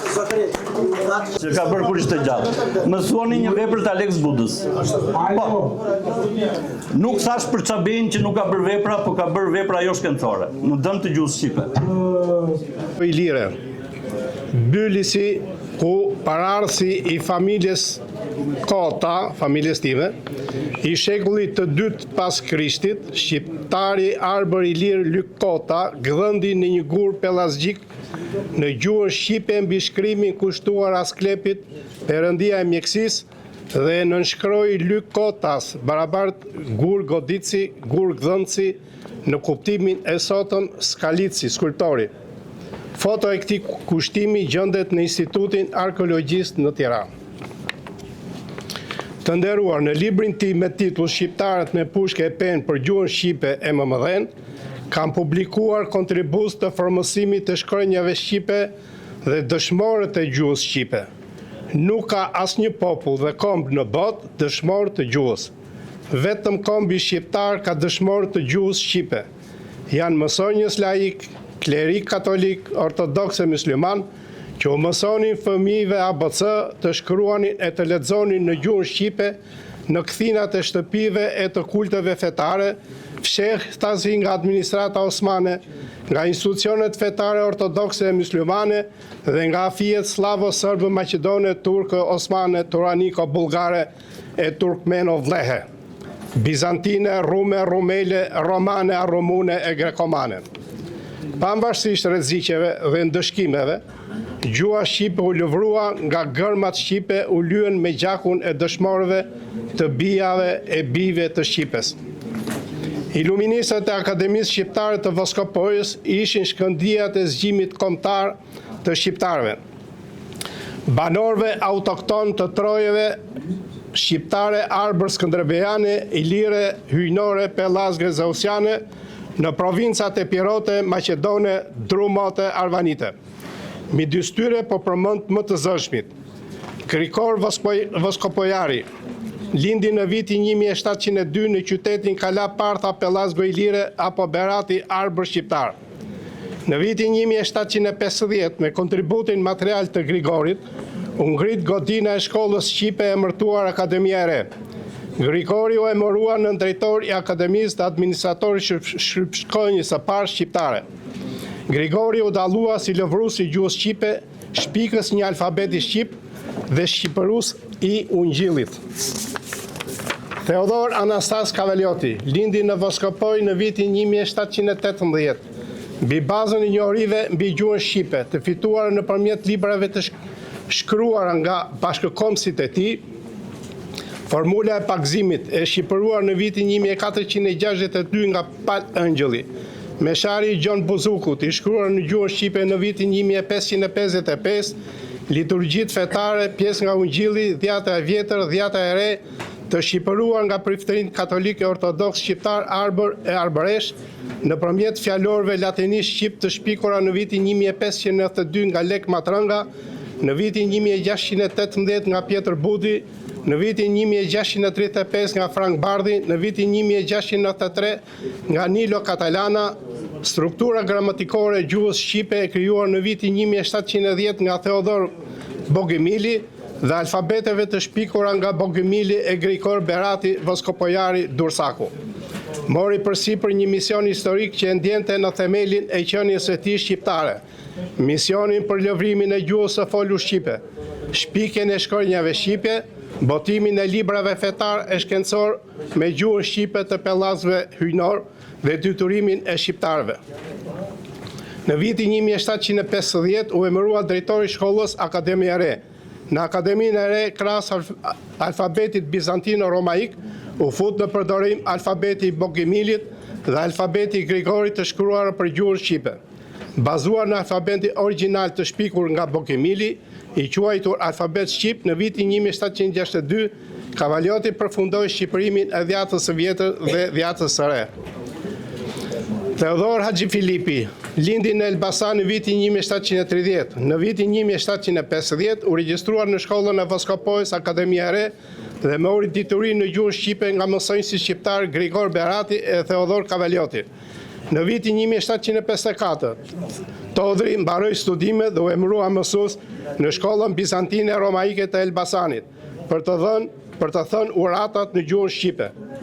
Todri hyri për kthimit të libra fetar, duke krijuar dhe një alfabet të posaçëm me 53 shkronja, i ngjashëm me alfabetin pellazg.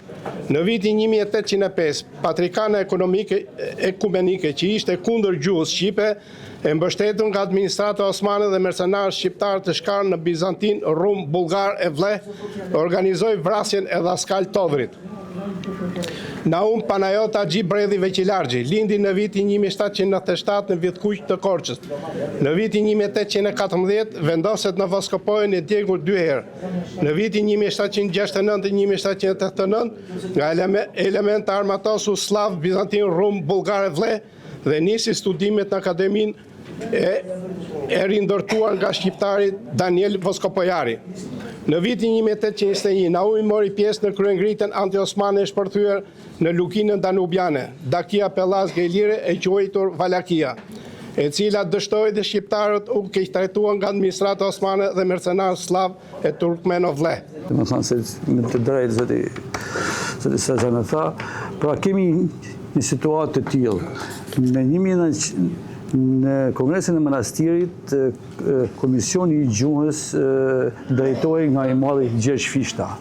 Pra, ai njeri i madh, jo se është shkodran dhe unë jam shkodran dhe s'ka lidhje ajo proces, por kontributi dhe dija e atyre njerëzve, kontributi dhe dija atyre burrave në atë moment ishte jo vetëm situatës së luftës, por situatën e gjuhës.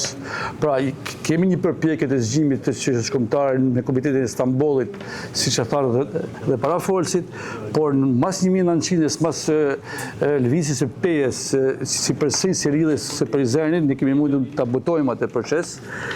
Ato përqendrohen tek gjuha. Pra, e marrën jo vetëm luftën, por edhe gjuhën. Dhe gjuha ishte një luftë vete në këtë koncept. Dhe në 1908 e vendosin situatën e gjuhës të ndërruar, e basallisht e nevun si gjuhë të çështës letrare. E thyen në zonën dhe thanë Elbasallisht do jetë dhe do vazhdoj me Elbasallishtin. Dhe mas Elbasallistes që ishte në Kongresin e drejtshkrimit të 1908-s kemi dy zhvillime të mëdha pastaj të situatës së mëvonshme. Nga po klerik pra. Mas Gjergj Fishtes, Ibrahim Dalliu, Hafiz Ibrahim Dalliu, mas Gjergj Fishtes nuk ka më motor, nuk ka kështu. Mas Gjergj Fishtes, Hafiz Ibrahim Dalliu në 1909 në Kongresin e Elbasanit, në Kongresin e Elbasanit ku vendos dhe hapja normale së Shqipe, do të miratohesh për Lojz Gorakuqin që do të drejton të shkollën normale Shqipe me gjithë fondet që do mblidheshin dhe me gjithë aktivitetet e tyre. Pra nuk është rastësishme të vendosë Elbasallistja në Kongresin e drejtshkrimit dhe të bëjë Kongresi një vit më mbrapa të nderuar. Kronologjia e kohës, kronologjia e datave na jep këtë gjurmë. Ne jemi pjesë mjeshtat e hetimit sepse nga profesioni jam avokat dhe unë kështu i shoh. Mbas Kongresit të Elbasanit, që ta mbyll dhe se ashtu, se mu më pëlqen gjërat e shkurta, mbas Kongresit të Elbasanit si më mbas Kongresit të Elbasanit kemi Kongresin e Dibrës. Pra kemi Kongresin e Dibrës ku Hafiz Ali Korça, Hafiz Ali Korça shkon nga Tirana në Dibër për arsye të shumë të veçanta. Ishte drejtori i arsimit Hafiz Ali Korça në atë kohë. Këto klerik kishin një peshë të madhe shoqërore, si Hafiz Dalliu, si Hafiz Ali Korça kishin një peshë të madhe dhe nuk ishte lehtë të shkojë në Dibër ata vite. Nuk është si tash që shkohet në Dibër. Dhe Hafiz Ali Korça mban në kuvertën e Dibrës një fjalë shumë të mirë dhe në Dibër ishte një zonë, normalisht zonë muslimane, unë do lexoj vetëm fjalën e Hafiz Ali Korçës kur thotë. Në ato fshatra thotë që s'kan shkolla fillore me domos të çelën të gjitha shkollat e Shqipërisë në gjuhën tonë kombëtare dhe të këndohet. Fshinjët tanë nga ana arsimit kanë arrit shkollën më të lartë. Ndërsa ne për fat të keq kemi bërë si popujt e Afrikës së Mesme. Megjithatë kur në Shqipëri tëra gjuhët mësohen, gjuha jonë pse të mos mësohet. Pra thot Hafiz Ali Korça, në ata vite e kanë tejkaluar vetën këto njerëz. Pra e kanë dhënë për atë motivin e tyre të fortë dhe e kanë kryer atë misionin e tyre me shumë guxim dhe shumë përgjegjësi. Pra i ky trinom i gjuhës, fe dhe adhë është zbaluar. Dhe ajo që e përmbyll të nderuar që nuk përkujtohet dhe është shumë e veçantë për ta thënë, është kongresi i dytë i gjuhës shqipe në Manastir. Ne nëse përkujtojmë kongresin e parë të gjuhës shqipe, ne duhet ta përkujtojmë dhe kongresin e dytë që t'i japin zemër aty në miqve tonë që trevave tona etnike. Kongresi i dytë është bërë me 2 deri më 3 prill 1910 në Manastir. Dhe kryetari i saj ka qenë Bedri Pejani. Ish patrioti i madh, ish shqiptari i pavarësisë, ish kryetari i lidhjes së dytë të Prizrenit.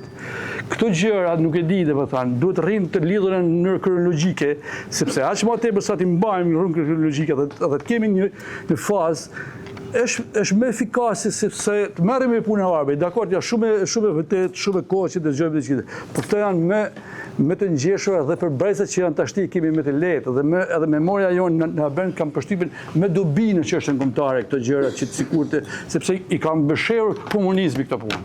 Mirë, të falenderoj nderuar, kaq kishe. Plesh është del plisi, po ashtu në artefaktet që nga mesjeta para mesjetës edhe më vonë, edhe në Shqipëri, edhe në regjon, për thonë me zë, edhe më tutje, janë gjetë dëgjinën. Këto kanë një lidhje, kanë një domethënie të konsiderueshme, por mbi gjitha ne kemi shojmë që plisi bardh është i elementi i trashëgimisë tonë kombëtare shqiptare, sepse pas vetes me historinë që nga koha Pellashko ose pak më vonë ose para Amerike me radhë, që normalisht janë kufizime që këto nuk janë të prera. Këtu mund të theksoj një moment tjetër që sot plisi nga simbol kombëtar shqiptar me shumë vlera polivalente edhe konverguese, fatkeqësisht në një kohë kur ne kemi bërë një punë në përpjekje maksimale që ai të aktualizohet, Ministria e Kulturës e ka kthyer nga një simbol në një leck, pa vlerë dhe pretendohet me to që të shkojnë Qeleshëborja, jo pjesë plisi si simbol në UNESCO, i rreth para është regjistruar në regjistrin e trashëgimisë tonë kombëtare shqiptare, pra si Plisborja, Qeleshëborja. As Plisborja jo. Në këtë konverstrimi ne e shohim të arsyeshme që të organizojmë edhe takimet caktuara që ta marrim në tajtesë veçantë këtë temë, edhe të bëjmë presionin e duhur pozitiv, kuptohet, para ministrisë e institucioneve që vlerat tona mos i lëshojmë, për arsye sepse ka pas përkundër asaj që dikur e kanë përsekutuar, e kanë masakruar të paktën serbt, bullgarët, sot ka tendenca ta përvetësojnë. Dhe po përvetësojnë plisin, normalisht përvetësojnë edhe historinë, sepse plisi mas gjuhës ose paralel me gjuhën ka rëndësinë e vet për identifikimin tonë kombëtar shqiptar. Kaq shkurt desta dhe pashta arsyeshme që lidhi edhe emën, edhe figurë, edhe moment, edhe të respektoj këtë mezhlis, këtë kuvend. Dhe sot ta lëmë presit që të vazhdojmë edhe me temë të caktuar vetëm me plisin. Në studimet që janë bërë për historinë e arsimit në Europë, por edhe më gjerë, studiuesit analizojnë dy periudha. Periudha parë është arsimi në gjuhët e vjetra të kulturës, të cilët në realin europian janë latinishtja vjetër dhe greqishtja e vjetër. Dhe gradualisht, si një zhvillim i natyrshëm, kemi një fazë kalimtare, një bashkëjetesë të gjuhëve të kulturës me gjuhët popullore, për të kaluar pastaj në zhvillimin e gjuhëve popullore. Ne duhet të kapim thelbin si erdhi ky proces në kushtet tona në territoret shqiptare. Fillimisht, duhet thënë se në kohën e vjetër, përqindja e njerëzve që mësonin ishte shumë e pakët, që mësonin në për shkolla. Zakonisht ishte i përhapur edukimi familjar, edukimi i quajtur popullor me ndikimin që kishte edhe mjedisi shoqëror, kishim dhe edukimin ushtarak. Shkollimin e bënin vetëm shtresa e lartë e shoqërisë, ata të cilët merrin përsipër të kryenin detyra qeverisëse. Ishin edhe territore që shërbenin si qendra dije. Gradualisht, shoqëria njerëzore u zhvillua dhe sidomos me kalimin e feve monoteiste, arsimi u bë monopol fetar. E theksoj se monopoli fetar i arsimit dhe karakteri universalist i fesë e pengoj zhvillimin e gjuhëve popullore, dhe mbështeti fort zhvillimin e gjuhëve liturgjike, të cilët në arealin europian ishin 2, pastaj u bën 3. Ishte arsimi në greqisht, arsimi në latinisht dhe pastaj arsimi në slavisht. Këtë monopol e theu zhvillimi ekonomiko-industrial. Nuk është çudi se shkollat popullore të parat në botë lindin në Angli. Lindin në Angli sepse Anglia nën presionin e zhvillimit ekonomik, industrialistët, tregtarët, zejtarët e tjerë ishin të interesuar që të kishin punëtor të shkolluar. Megjithatë, duhet thënë se shkolla dhe arsimi si parim universal në të gjithë librat mbeti monopoli klerit në lindje dhe në perëndim në botën e krishterë dhe në botën islame. Të paktën në fetë monoteiste ishte absolute. Dhe për herë të parë, arsimi shtetëror është legjitimuar në Prusi në vitin 1870. Kjo do të thotë se sistemi arsimor ishte shumë i orientuar dhe kishte një problematik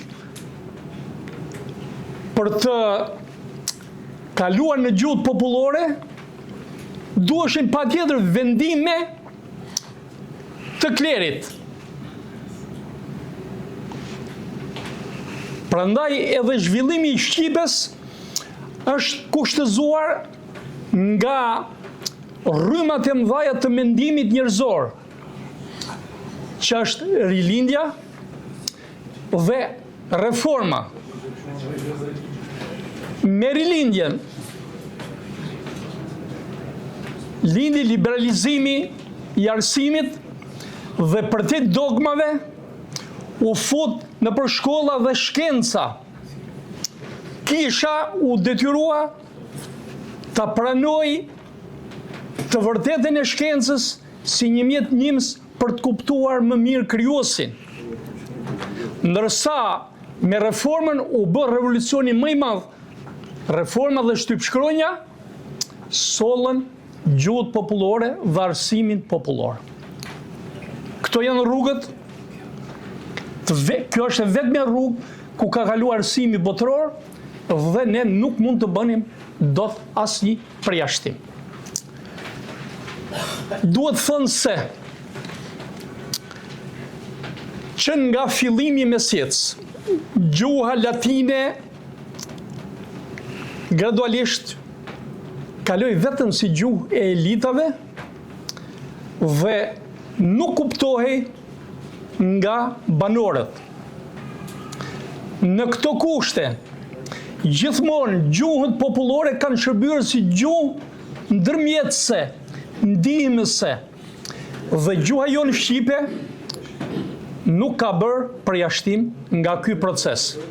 Pra, gjatë gjithë periudhës, gjuha jonë shqipe ka shërbyer si gjuhë mësimore ndihmëse. Tani, përsa i përket vlerave, gjykon lehtë. E para gjykon me institucionet fetare që kishte në Shqipëri. Pra një institucioneve të larta fetare, si që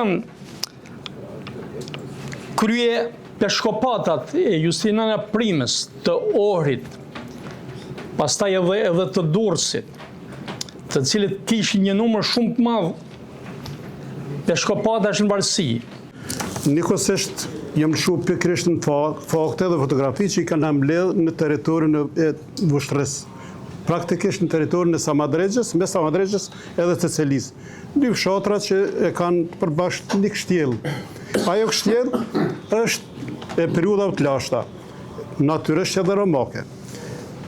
Nënte, pas kryqëzimit të Krishtit, në kryqin e Drunjt, nuk mund të jetë më shumë se 10 apo 20 vjet, mendoj, unë kështu, nashta edhe deri në 30, kur legionarët ilir edhe romak vinë në ato territore dhe vendosen aty, po pikërisht me ordin e tyre edhe e prorët ushtarak të Romës. Këta të gjithë janë në hapësinë territoriale nën kala të mshet.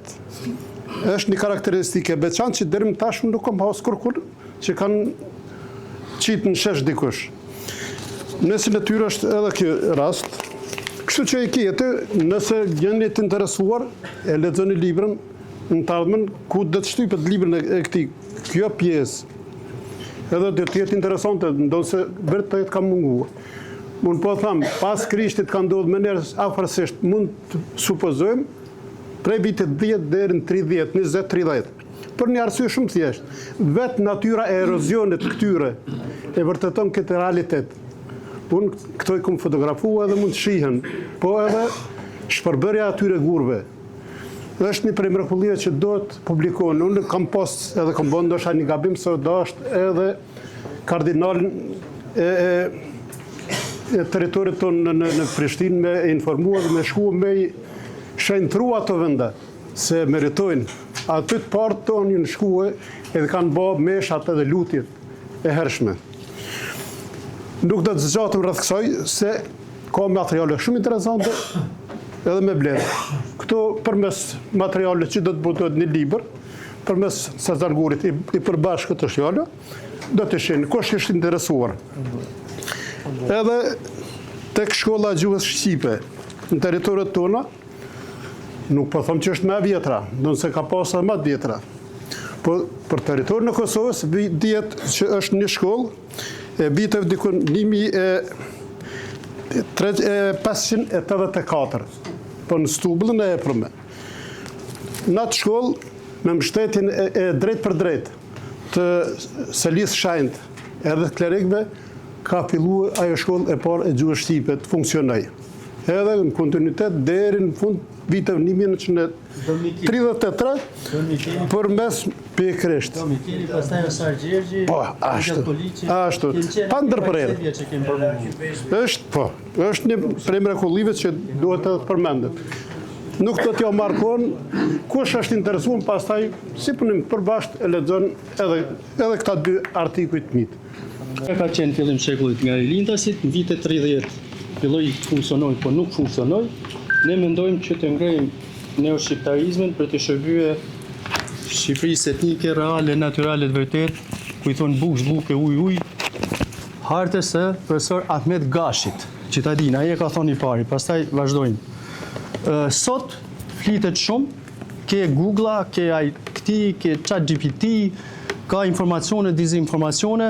Problemi është, ka materiale të shkruara, të pashkruara, ka folkloristik, dizinformime, ne duhet jemi korrekt kur flasim për anën shkencore.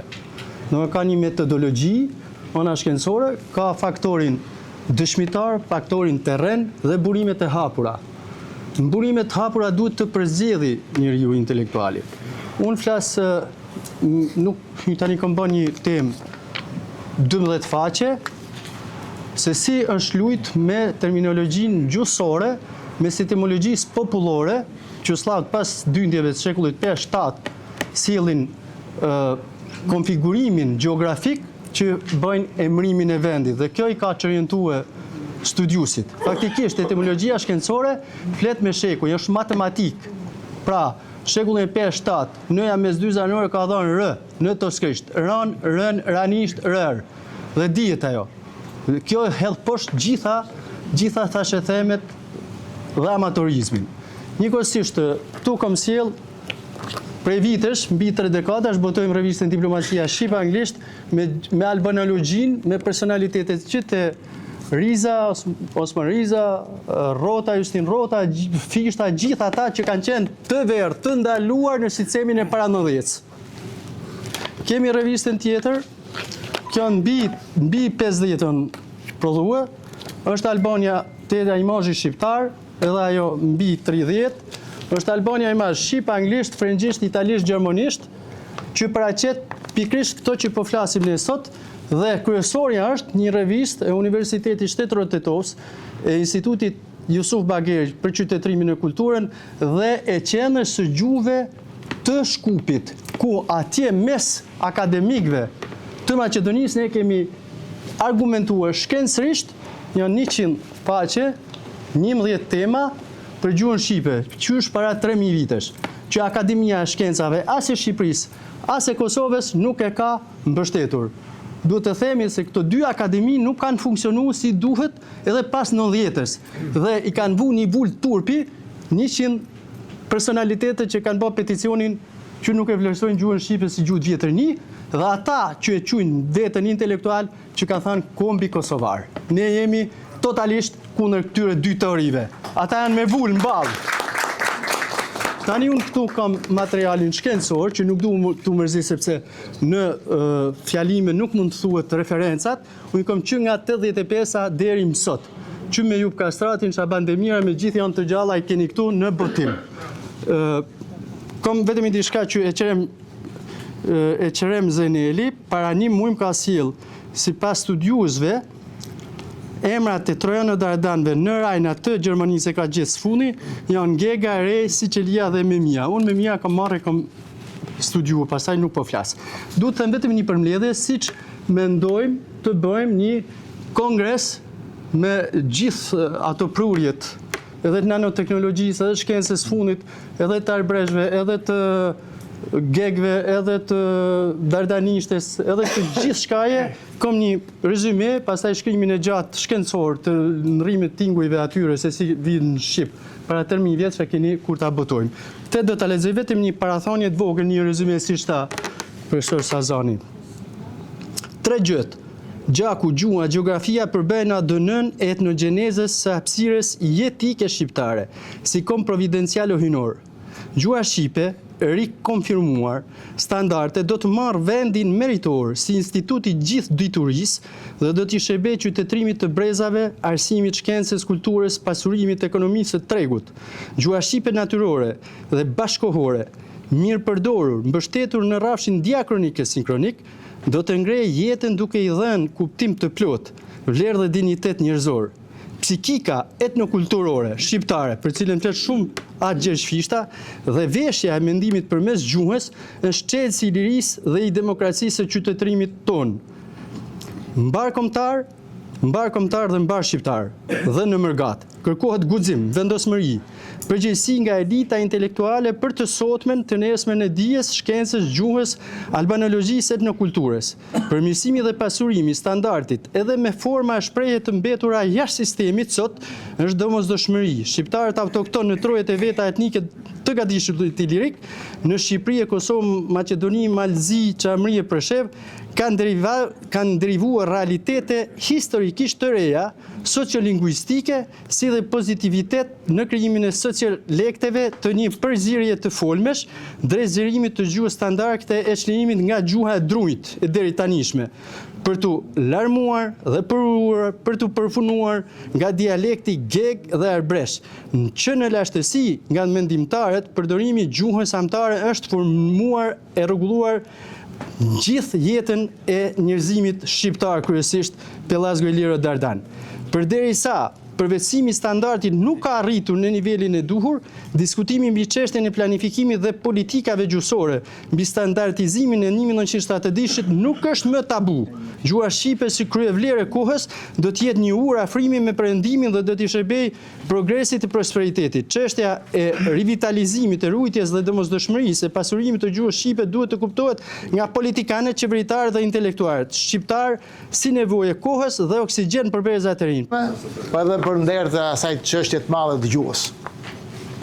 Të nderuar të pranishëm, sa shumë ka për të folur, sa shumë duhet të flasim. Kjo detyrë na takon neve, që kemi kombi në shpirt dhe në mendje, mbajmë dëshirën që ai të ekzistojë. Si mund të ekzistojë një komb pa dretar? Si mund të shpëtojë ai pa kurajat e logjikat që në momente të vështira ato e ngrenë zërin arsyes të revoltës dhe urrëties ndaj kujdo të paulli që ka luajt e luan me fatet e një populli, me vetë ekzistencën një kombi, aq më shumë që armiqt në tokët tona, armiqt e përjetshëm dhe ato përtej larg, po bëjnë çmos të na shuojnë.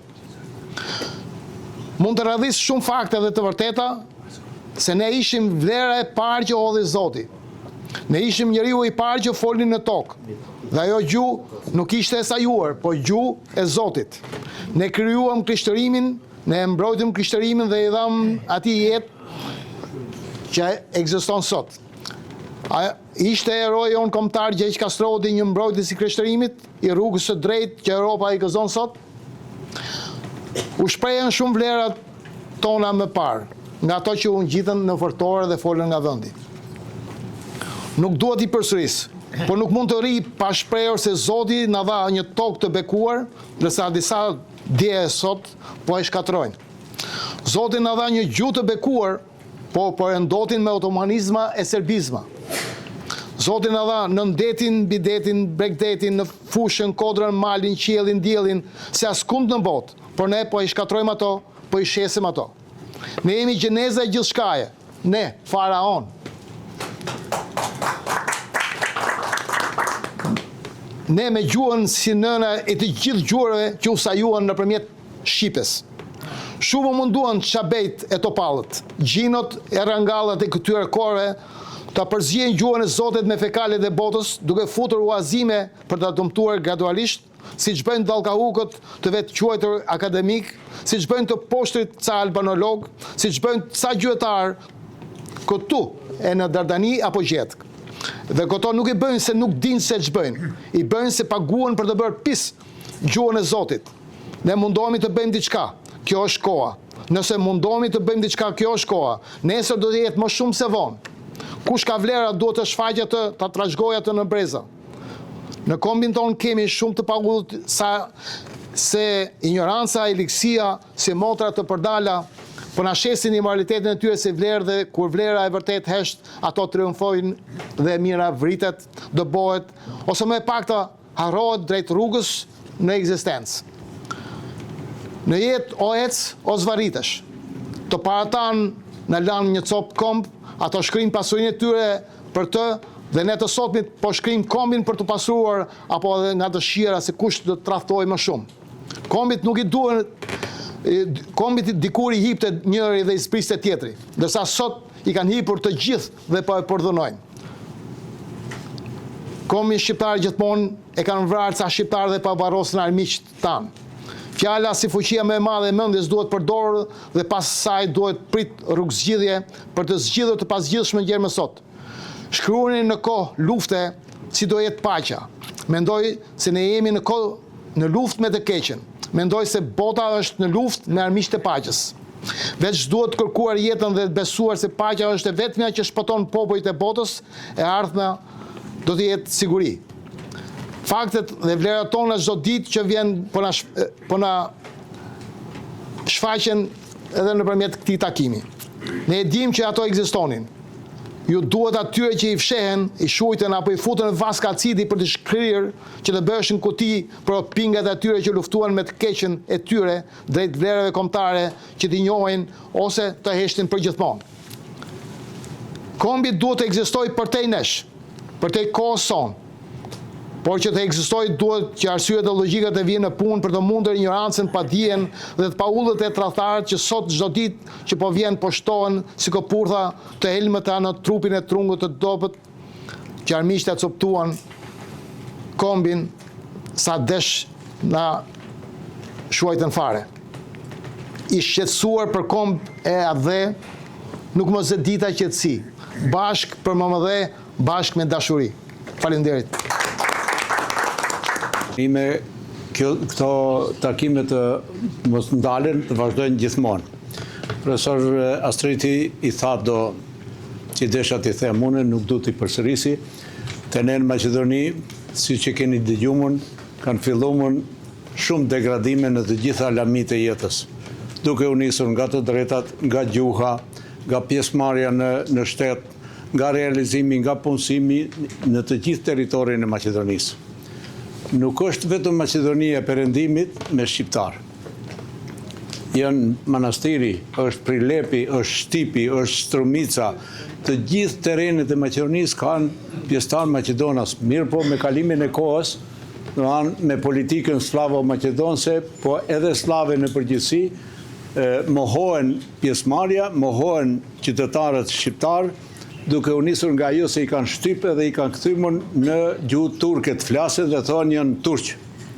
Qifti dikujt, kurse ju e dini Kongresi i Manastirit është bërë për konsujt shqiptar, se mos kishte shqiptar nuk do të mbaheshte as Kongresi i Shkronjave, as konsujt e huaj që na kanë respektuar atëherë në atë kohë si shqiptar. Kështu që unë kisha dashur që të gjithë ne të angazhohemi se Slavo Maqedonësit ato që i kemi arrit mas luftës së dytë botërore, ato duhet na i denigrojnë, duhet na shojnë përsëri në kohën e vitit 1945, duke na i mohu të drejtat, duke na injoruar në gjitha aspektet e jetës. Ju falenderoj shumë, urime dhe suksese. Situata është shumë kritike në mbar hapësirën etnike shqiptare. Sepse shqiptarët janë i vetmi komb që u detyruan të bëjnë luftrat e një pasnjëshme për të rezistuar e mbijetuar. Meqenëse se ishim te kisha e parë, atëherë unë po vazhdoj me Niket Dardanin, autorin e himnit kishtar Te Deum Laudamus, që është nga Dardania. Etrit themelues të Shtetet Bashkuara të Amerikës, këtu 250 vjet më parë, kur i shkruanin njëri qetrit, i thonin jemi mbledhur një ansambël gjysmë perëndish e po projektojmë të ardhmen e Amerikës. E kam fjalën për Thomas Jeffersonin, Hamiltonin, Madisonin, Washingtonin, të cilët themeluan Amerikën këtu 250 vjet më parë. Sot ne shqiptarët, aleatët e Amerikës, jemi të coptuar në 5 shtete. Ka një platformë për ta coptuar kombin shqiptar, për ta enklavizuar. Në Kosovë, ekstra territorialiteti dhe oseciacioni me vetë menaxhim. Në Maqedoninë e Veriut, pra janë projekte inxhinerike në kuptimin metaforik. Në Maqedoninë e Veriut, majorizimi dhe goditja e gjuhës shqipe. Pikërisht aty ku unifikua alfabeti shqip. Në Maltëzi, partitë politike slave kanë bërë një kërkesë për heqjen e njohjes pavarësisë së Kosovës. Kjo është situatë shumë kritike. Pra, 150 manastire në Kosovë janë mini shtete. Dhe kjo është shumë e rëndë. Në Maqedoninë e Veriut ka ardhur 2 herë Aleksandr Dugin. Është truri i Putinit, thënë ndryshe Rasputini i Putinit, i cili në vitin 1997 ka bërë librin Themelët e gjeopolitikës ruse. Pra, tendenca është për të goditur. Për te konspiracioneve, por me informacione konkrete, pas varrezeve të Kosinës, ka një projekt tjetër, zona tampon e jugut të Shqipërisë. Himar, Dropull, Finiq, Konispol. Për ta shpallur oseciacion. Prandaj është detyrë fisnike, mision kombëtar i Akademisë Rënjët tona për të bërë ballë kësaj platforme si ka si qëllim coptimin e kombit shqiptar. Shto këtu dhe shtetin Bektashi. Ne jemi Bektashi, por rilindasit tanë kanë thënë pa fe, pa dhe nuk ka fe. Do të kishin ditë datat bënë shtet Bektashi.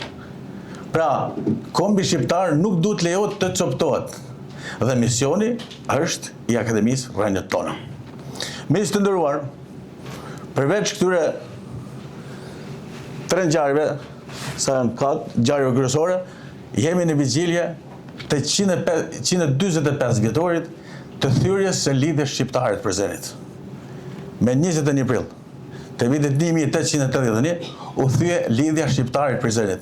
Është platforma e parë administrative, politike, ushtarake, juridike, që ndonë se zgjati 3 vjet, ajo ripërtriu epokën e Gjergj Kastriotit Skënderbeut.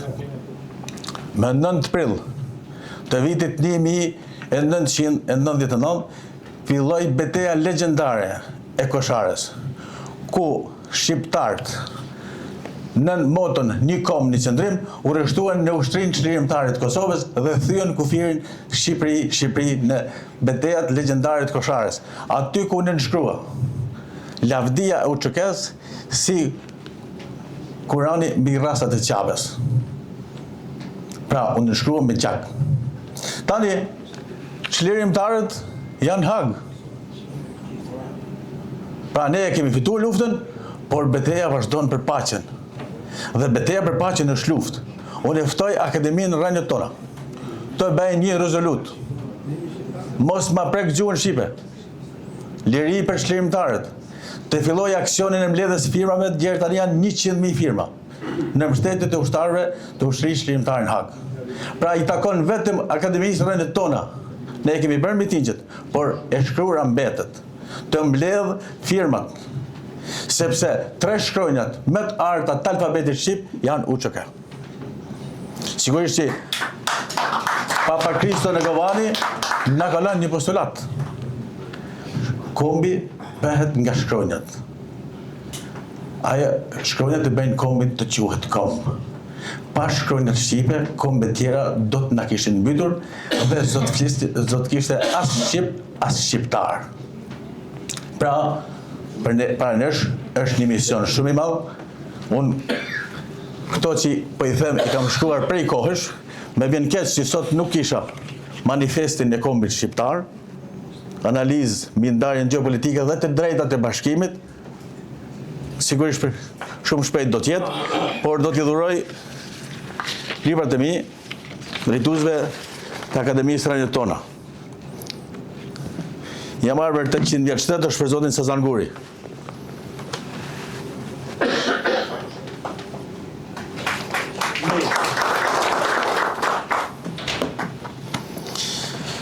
Ky është një punim shkencor, master shkencor, pikërisht në Maqedoninë të Veriut, i certifikuar në Ministrinë e Arsimit në Shqipëri.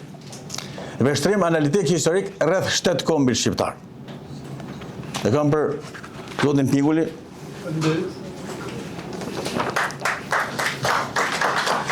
Dhe shteti kom domosdoshmëri historike. Për zotin Bala.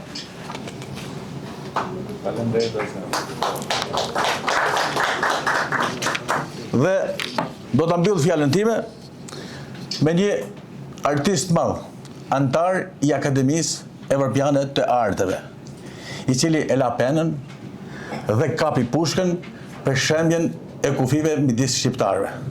E kam fjalën për Agim Armadanin, i cili para pak ditësh kishte përvjetorin e vdekjes. Ai thot, pra ka bërë nekrologjinë e vdekjes para se me vdek. Ai thot, unë tani jam hi. E hije nuk kam. Se kam ndruar jetë, askush nuk e di. Pyesin, vallë ku kam mbetur. Në trupin tënd të brisht jam shtrirë, jo, nuk jam shkrej. Pra, lavdi dëshmorëve të kombit, respekt e mirënjohje për veteranët e luftës, rroft kombit shqiptar. E ftoj edhe një herë Akademinë Rënjët tona, me një rezultat. Mos ma prek gjuhën shqipe, mos ma prek lirin, të hidhet në aksion për mbledhjen e firmave, gjemt kanë nevojë për firma, ka mundësi të vërrim 200.000, 300.000. Në maj jepet vendimi shumë i rëndësishëm. Pra vit në pikpyetje UÇK-ja, kauza e drejtë e luftës së popullit shqiptar. Jo ata katërbeta. Kauza. Ndaj ne kemi misionin e madh për këtë mbështetur. Faleminderit, respekt e mirënjohje, faleminderit që më dëruat të flas pak gjatë. Redaktimi është një proces rishikimi që ka të bëjë me anën e përmbajtjes dhe me anën gjuhësore të një shkrimi. Redaktimi ka të bëjë me anën shkencore. Është redaktim shkencor dhe kryhet nga specialist të fushës së cilët i përkasin. Rishikimi i anës gjuhësore quhet redaktim gjuhësor, bëhet nga redaktor të shtëpisë botuese ose të revistave të buletineve.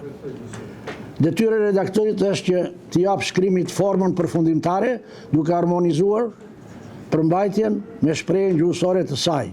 Heq gjërat që i gjykon të panevojshme, zëvendëson fjalë e shprehje me të tjera që kanë forcë më të madhe shprehëse, shikon rendin e fjalëve në periudhë, lidhjen e këtyre në paragraf dhe të paragrafëve në tekst. Duhen 2 redaktor për të bërë një libër, apo gazeta, apo çfarë do që shkruhet. 2 redaktor, 2 korrektor, krye redaktori janë. 2 redaktor dhe 2 korrektor. Pa këto, libri ka mangësi. Ministria e Arsimit, më ktheu përgjigje më shiko sa gabime. Me këtë shkrim kaq të shkurtër, 13 gabime të karakterit rishkrimor. Ministria e Arsimit. Ose se më shtrëngove ta theksoj këtë. Libri i gjuhës i klasës 9, jam mësues i gjuhës shqipe, kam 50 vjet gjuhë shqipe, dhe me këtë librin e Rita Petros, të Albasit, asaj shtypshkronjës Albas, kam punuar 30 vjet, që nga 94 deri në 2014 që dola në pension. Atë mbani më të mirin se ishte alter teksti, domethënë teksti më i mirë. Teksti më i mirë ka 8 faqe format A4, kjo, ja. Është materiali që e nisa ministri unë, për të 3 herë, 3 ministreve të ndryshme.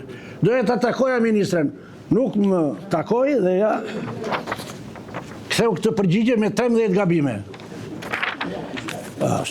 Shtroj edhe një problem tjetër, 2 probleme tek letra që i dërgova ministrës për të takuar me të, probleme të shkollës, për revolucionarizimin e saj, se shkolla ka shkuar në fund.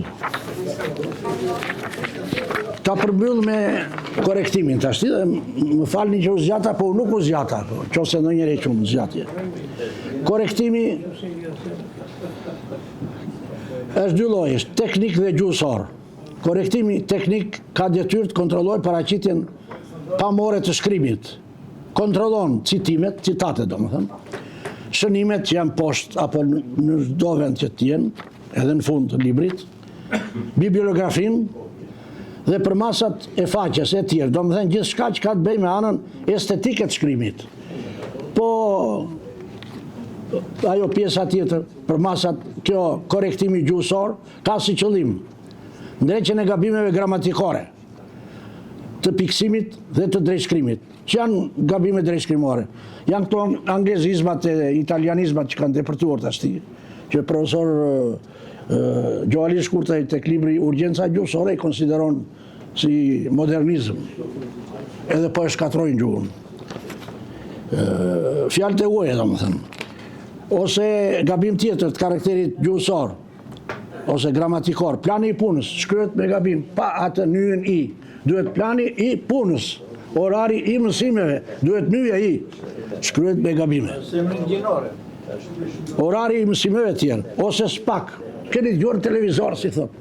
Ajo është në rast numërore, duhet thënë spaku thirin për hetim filanin, X-in. Nuk thënë spaku, me mbarjesën u, po në trajt të ngurosur. Sikur nuk ndryshon, sikur nuk lakohet, spak. Dëgjojeni ato gazetaret të thonë. Po kështu shkruhet, ja kështu degeneron gjua. Pra, ka të drejtë ai autori që thashun. Tjetër, ja, mbarova, e di që u mërzita, po, mbarova.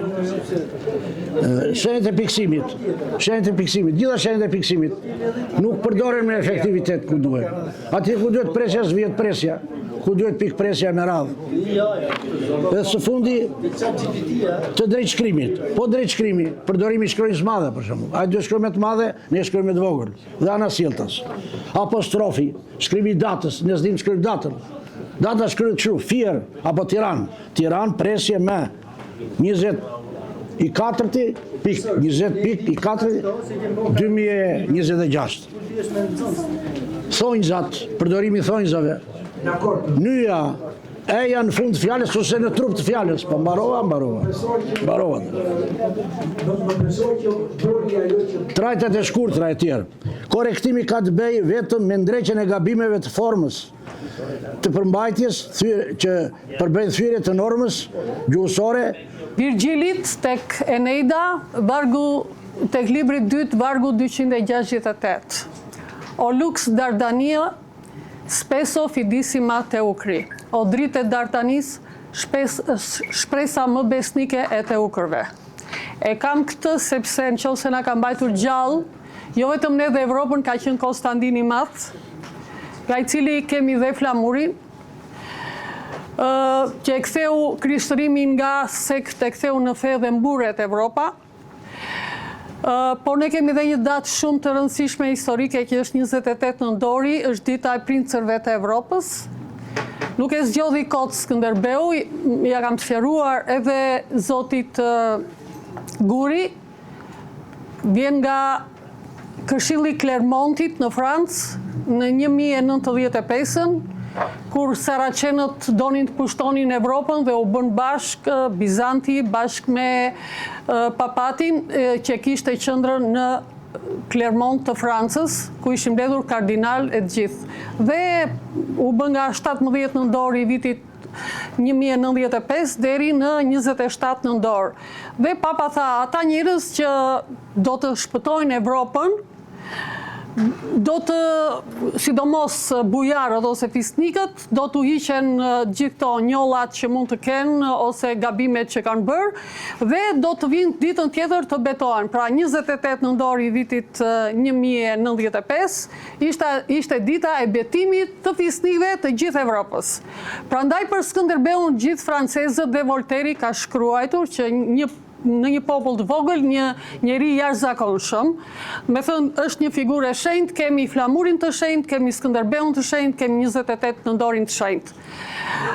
Jam dakord me zotërin që tha nuk ka vend tha që të ketë 2 shenjtor. Jo, ka vlora 3 shenjtor. Ka Shën Donatin, ka Shën Lefterin, i djegur në turën e druve në kohën e perandorit Adrian, me origjinë nga Kanina të 3, kemi dhe Shën Angelinën, që nuk është e Sërbis, po është e Vlorës, po sërbët nga që ne u muslimanizua me morën për vete, një që kishte lindur në Berate, dhe me thënë tek nëna nga Muzakajt, dhe nga Gjergj Gjaraniti.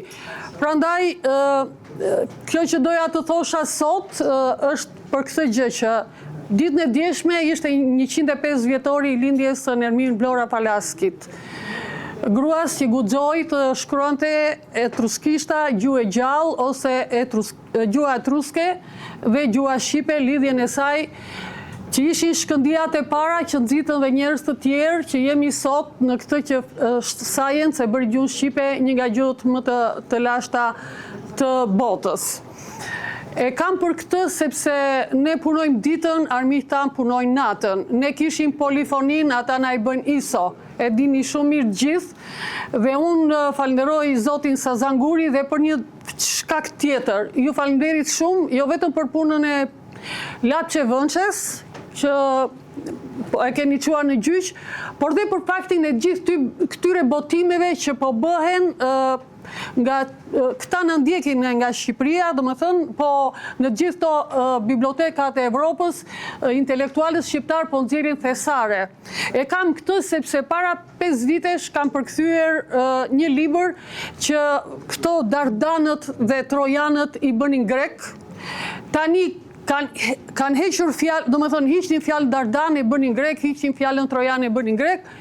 Tani thonë që Dardanët Trojan, pasaj e vë në fund që janë grek.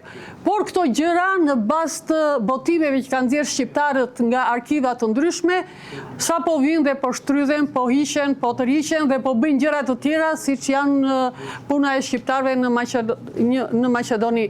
Unë ju falenderoj dhe mendoj që të gjithë duhet punojmë pavarësisht se çfarë bën shteti, kush është vënë aty, që nuk i kujtojmë këto figura që kanë dhënë nga shpirti i tyre, nga jeta e tyre. Ju falenderoj. Shqipja, thot ai, ruan një invariant simbolik që lidh fjalët e lashta me ritualet, mitet dhe logjikën filozofike. Kjo strukturë, thot ai, është holografike. Një pjesë e vogël ose një fjalë ose rezonancë mund të zbulojë të tërën.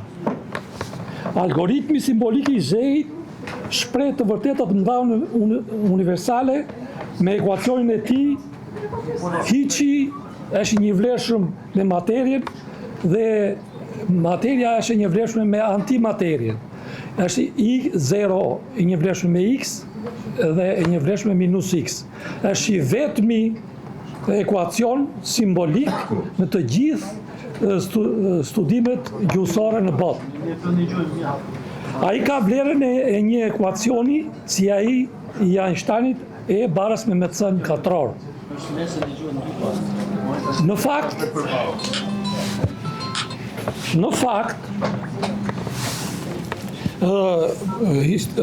hipoteza e zhejt ka një bazë shkencore. Baza shkencore e hipotezës së zhejt bazohet në atë që hiqi është një vlefshme me materien. Do të thotë që Big Bangu nga hiq, nga fush, u kryua materia. Dhe nga materia u kryua dhe antimateria. Por, ky është baza shkencore e të vërtetës se ekzistencës së kësaj hipoteze. Kurse ajo shërben si metaforë për ta kuptuar metaforën e madhe që ka ndërtuar zhej, mbështetemi tek e tëra përfshihet në pjesën dhe pjesa përfshihet në tërën. Kjo ka të bëjë me një formë të ekzistencës biologjike që është veza. Veza është një qelizë. Por ajo nga ana tjetër përmban gjithë qelizat e organizmit. Dhe ana sjellës, do më thënë veza është, si që është një qelizë e vetme, është në përbërje të tërës pra të organizmit. Pra kjo lidhje si metaforë është shprehje e kuptimit të filozofisë së gjuhës shqipe, sepse ajo mbajti, ruajti të gjithë kodet e gjuhëve të lashta në botë si një vezë e cila ka brenda të gjithë qelizat, të gjithë gjuhët e tjera. Por cilët janë baza e vërtetimit të hipotezës së tij? Janë hologramet. Për shembull, një nga hologrami i parë është fjala, tingulli dhe kuptimi janë të lidhur thelbësisht me mendimin, që fillojnë që nga piktogramat, kur, për shembull, në sumerishte kemi një elb, kemi edhe një gojë të vizatuar, po t'i lexojmë me gjuhën sumerishte, do të thonë she ga. She është elbi, ga është goja, me kuptimin e të folurit. She ga është fjalë shqipe që e frutit tonë që kemi edhe sot. Pra, do më thënë, gjuha shqipe përmban pikrisht këto kodime qysh nga lashtësia. Tjetër, është polisemia. Në gjuhën shqipe, po të marrim fjalët për shembull ndaj dhe ruaj, krijojmë, si thush, një strukturë gati matematikore të koncepteve të reja. Dhe pikrisht kjo është një nga, si thush, themelet e studimit të hipotezës së zhejt. Ai thotë se fjalët nuk janë vetëm njësi leksikore, por janë njëkohësisht edhe nyje, që një strukturë gati matematikore të mendimit. Kështu për shembull, ne mund të marrim edhe disa zbatime të këtij kuptimi, siç është rezonanca fonetike dhe rezonanca simbolike. Për shembull, rezonanca fonetike, fjala nat, night, note, kanë një rezonancë fonetike. Jo vetëm përveç kësaj, kemi dhe rezonancën simbolike. Për shembull, djalë, diell, san në anglisht. Do më thënë, gjuha shqipe jo vetëm ruan, por edhe e komunikon nëpërmjet rezonancave simbolike dhe fonetike me gjuhët e tjera të botës. Dhe kjo është e pakundërshtueshme, sepse unë e provova edhe në atë inteligjencën artificiale. Përveç kësaj, për ta mbyllur këtë, gjuha shqipe ose gjuha në përgjithësi është gjuha, logjika dhe filozofia janë lidhur njëra me tjetrën. Duke mbështetur në gjitha këto që thash dhe duke përdorur si teknik rezonancën fonetike dhe simbolike, unë arrita që ta bëj përkthimin e plot të stelës së Lemnorsit. Ajo mund ta quaj unë si një rozet që tregon se aty ekziston shkrimi shqip, aty ekziston dhe shqipja. Gjithashtu një hologram e rëndësishme është edhe për mbijetesën e kombit shqiptar që bazohet në një fjalë të vetëm që quhet besa. Holograma e saj mbështetet në 4 shtylla. Fjala e dhënë është nderi, mikpritja dhe bujaria. Të gjitha këto 4 shtylla përmbledhin të gjitha marrëdhëniet juridike, shoqërore, politike, institucionale, të cilat tu qëndron dhe mbijetesa e shqiptarëve sepse të gjitha perëndoritë që kaluan mbi ne nuk mund ta shpërbenin pikërisht këtë.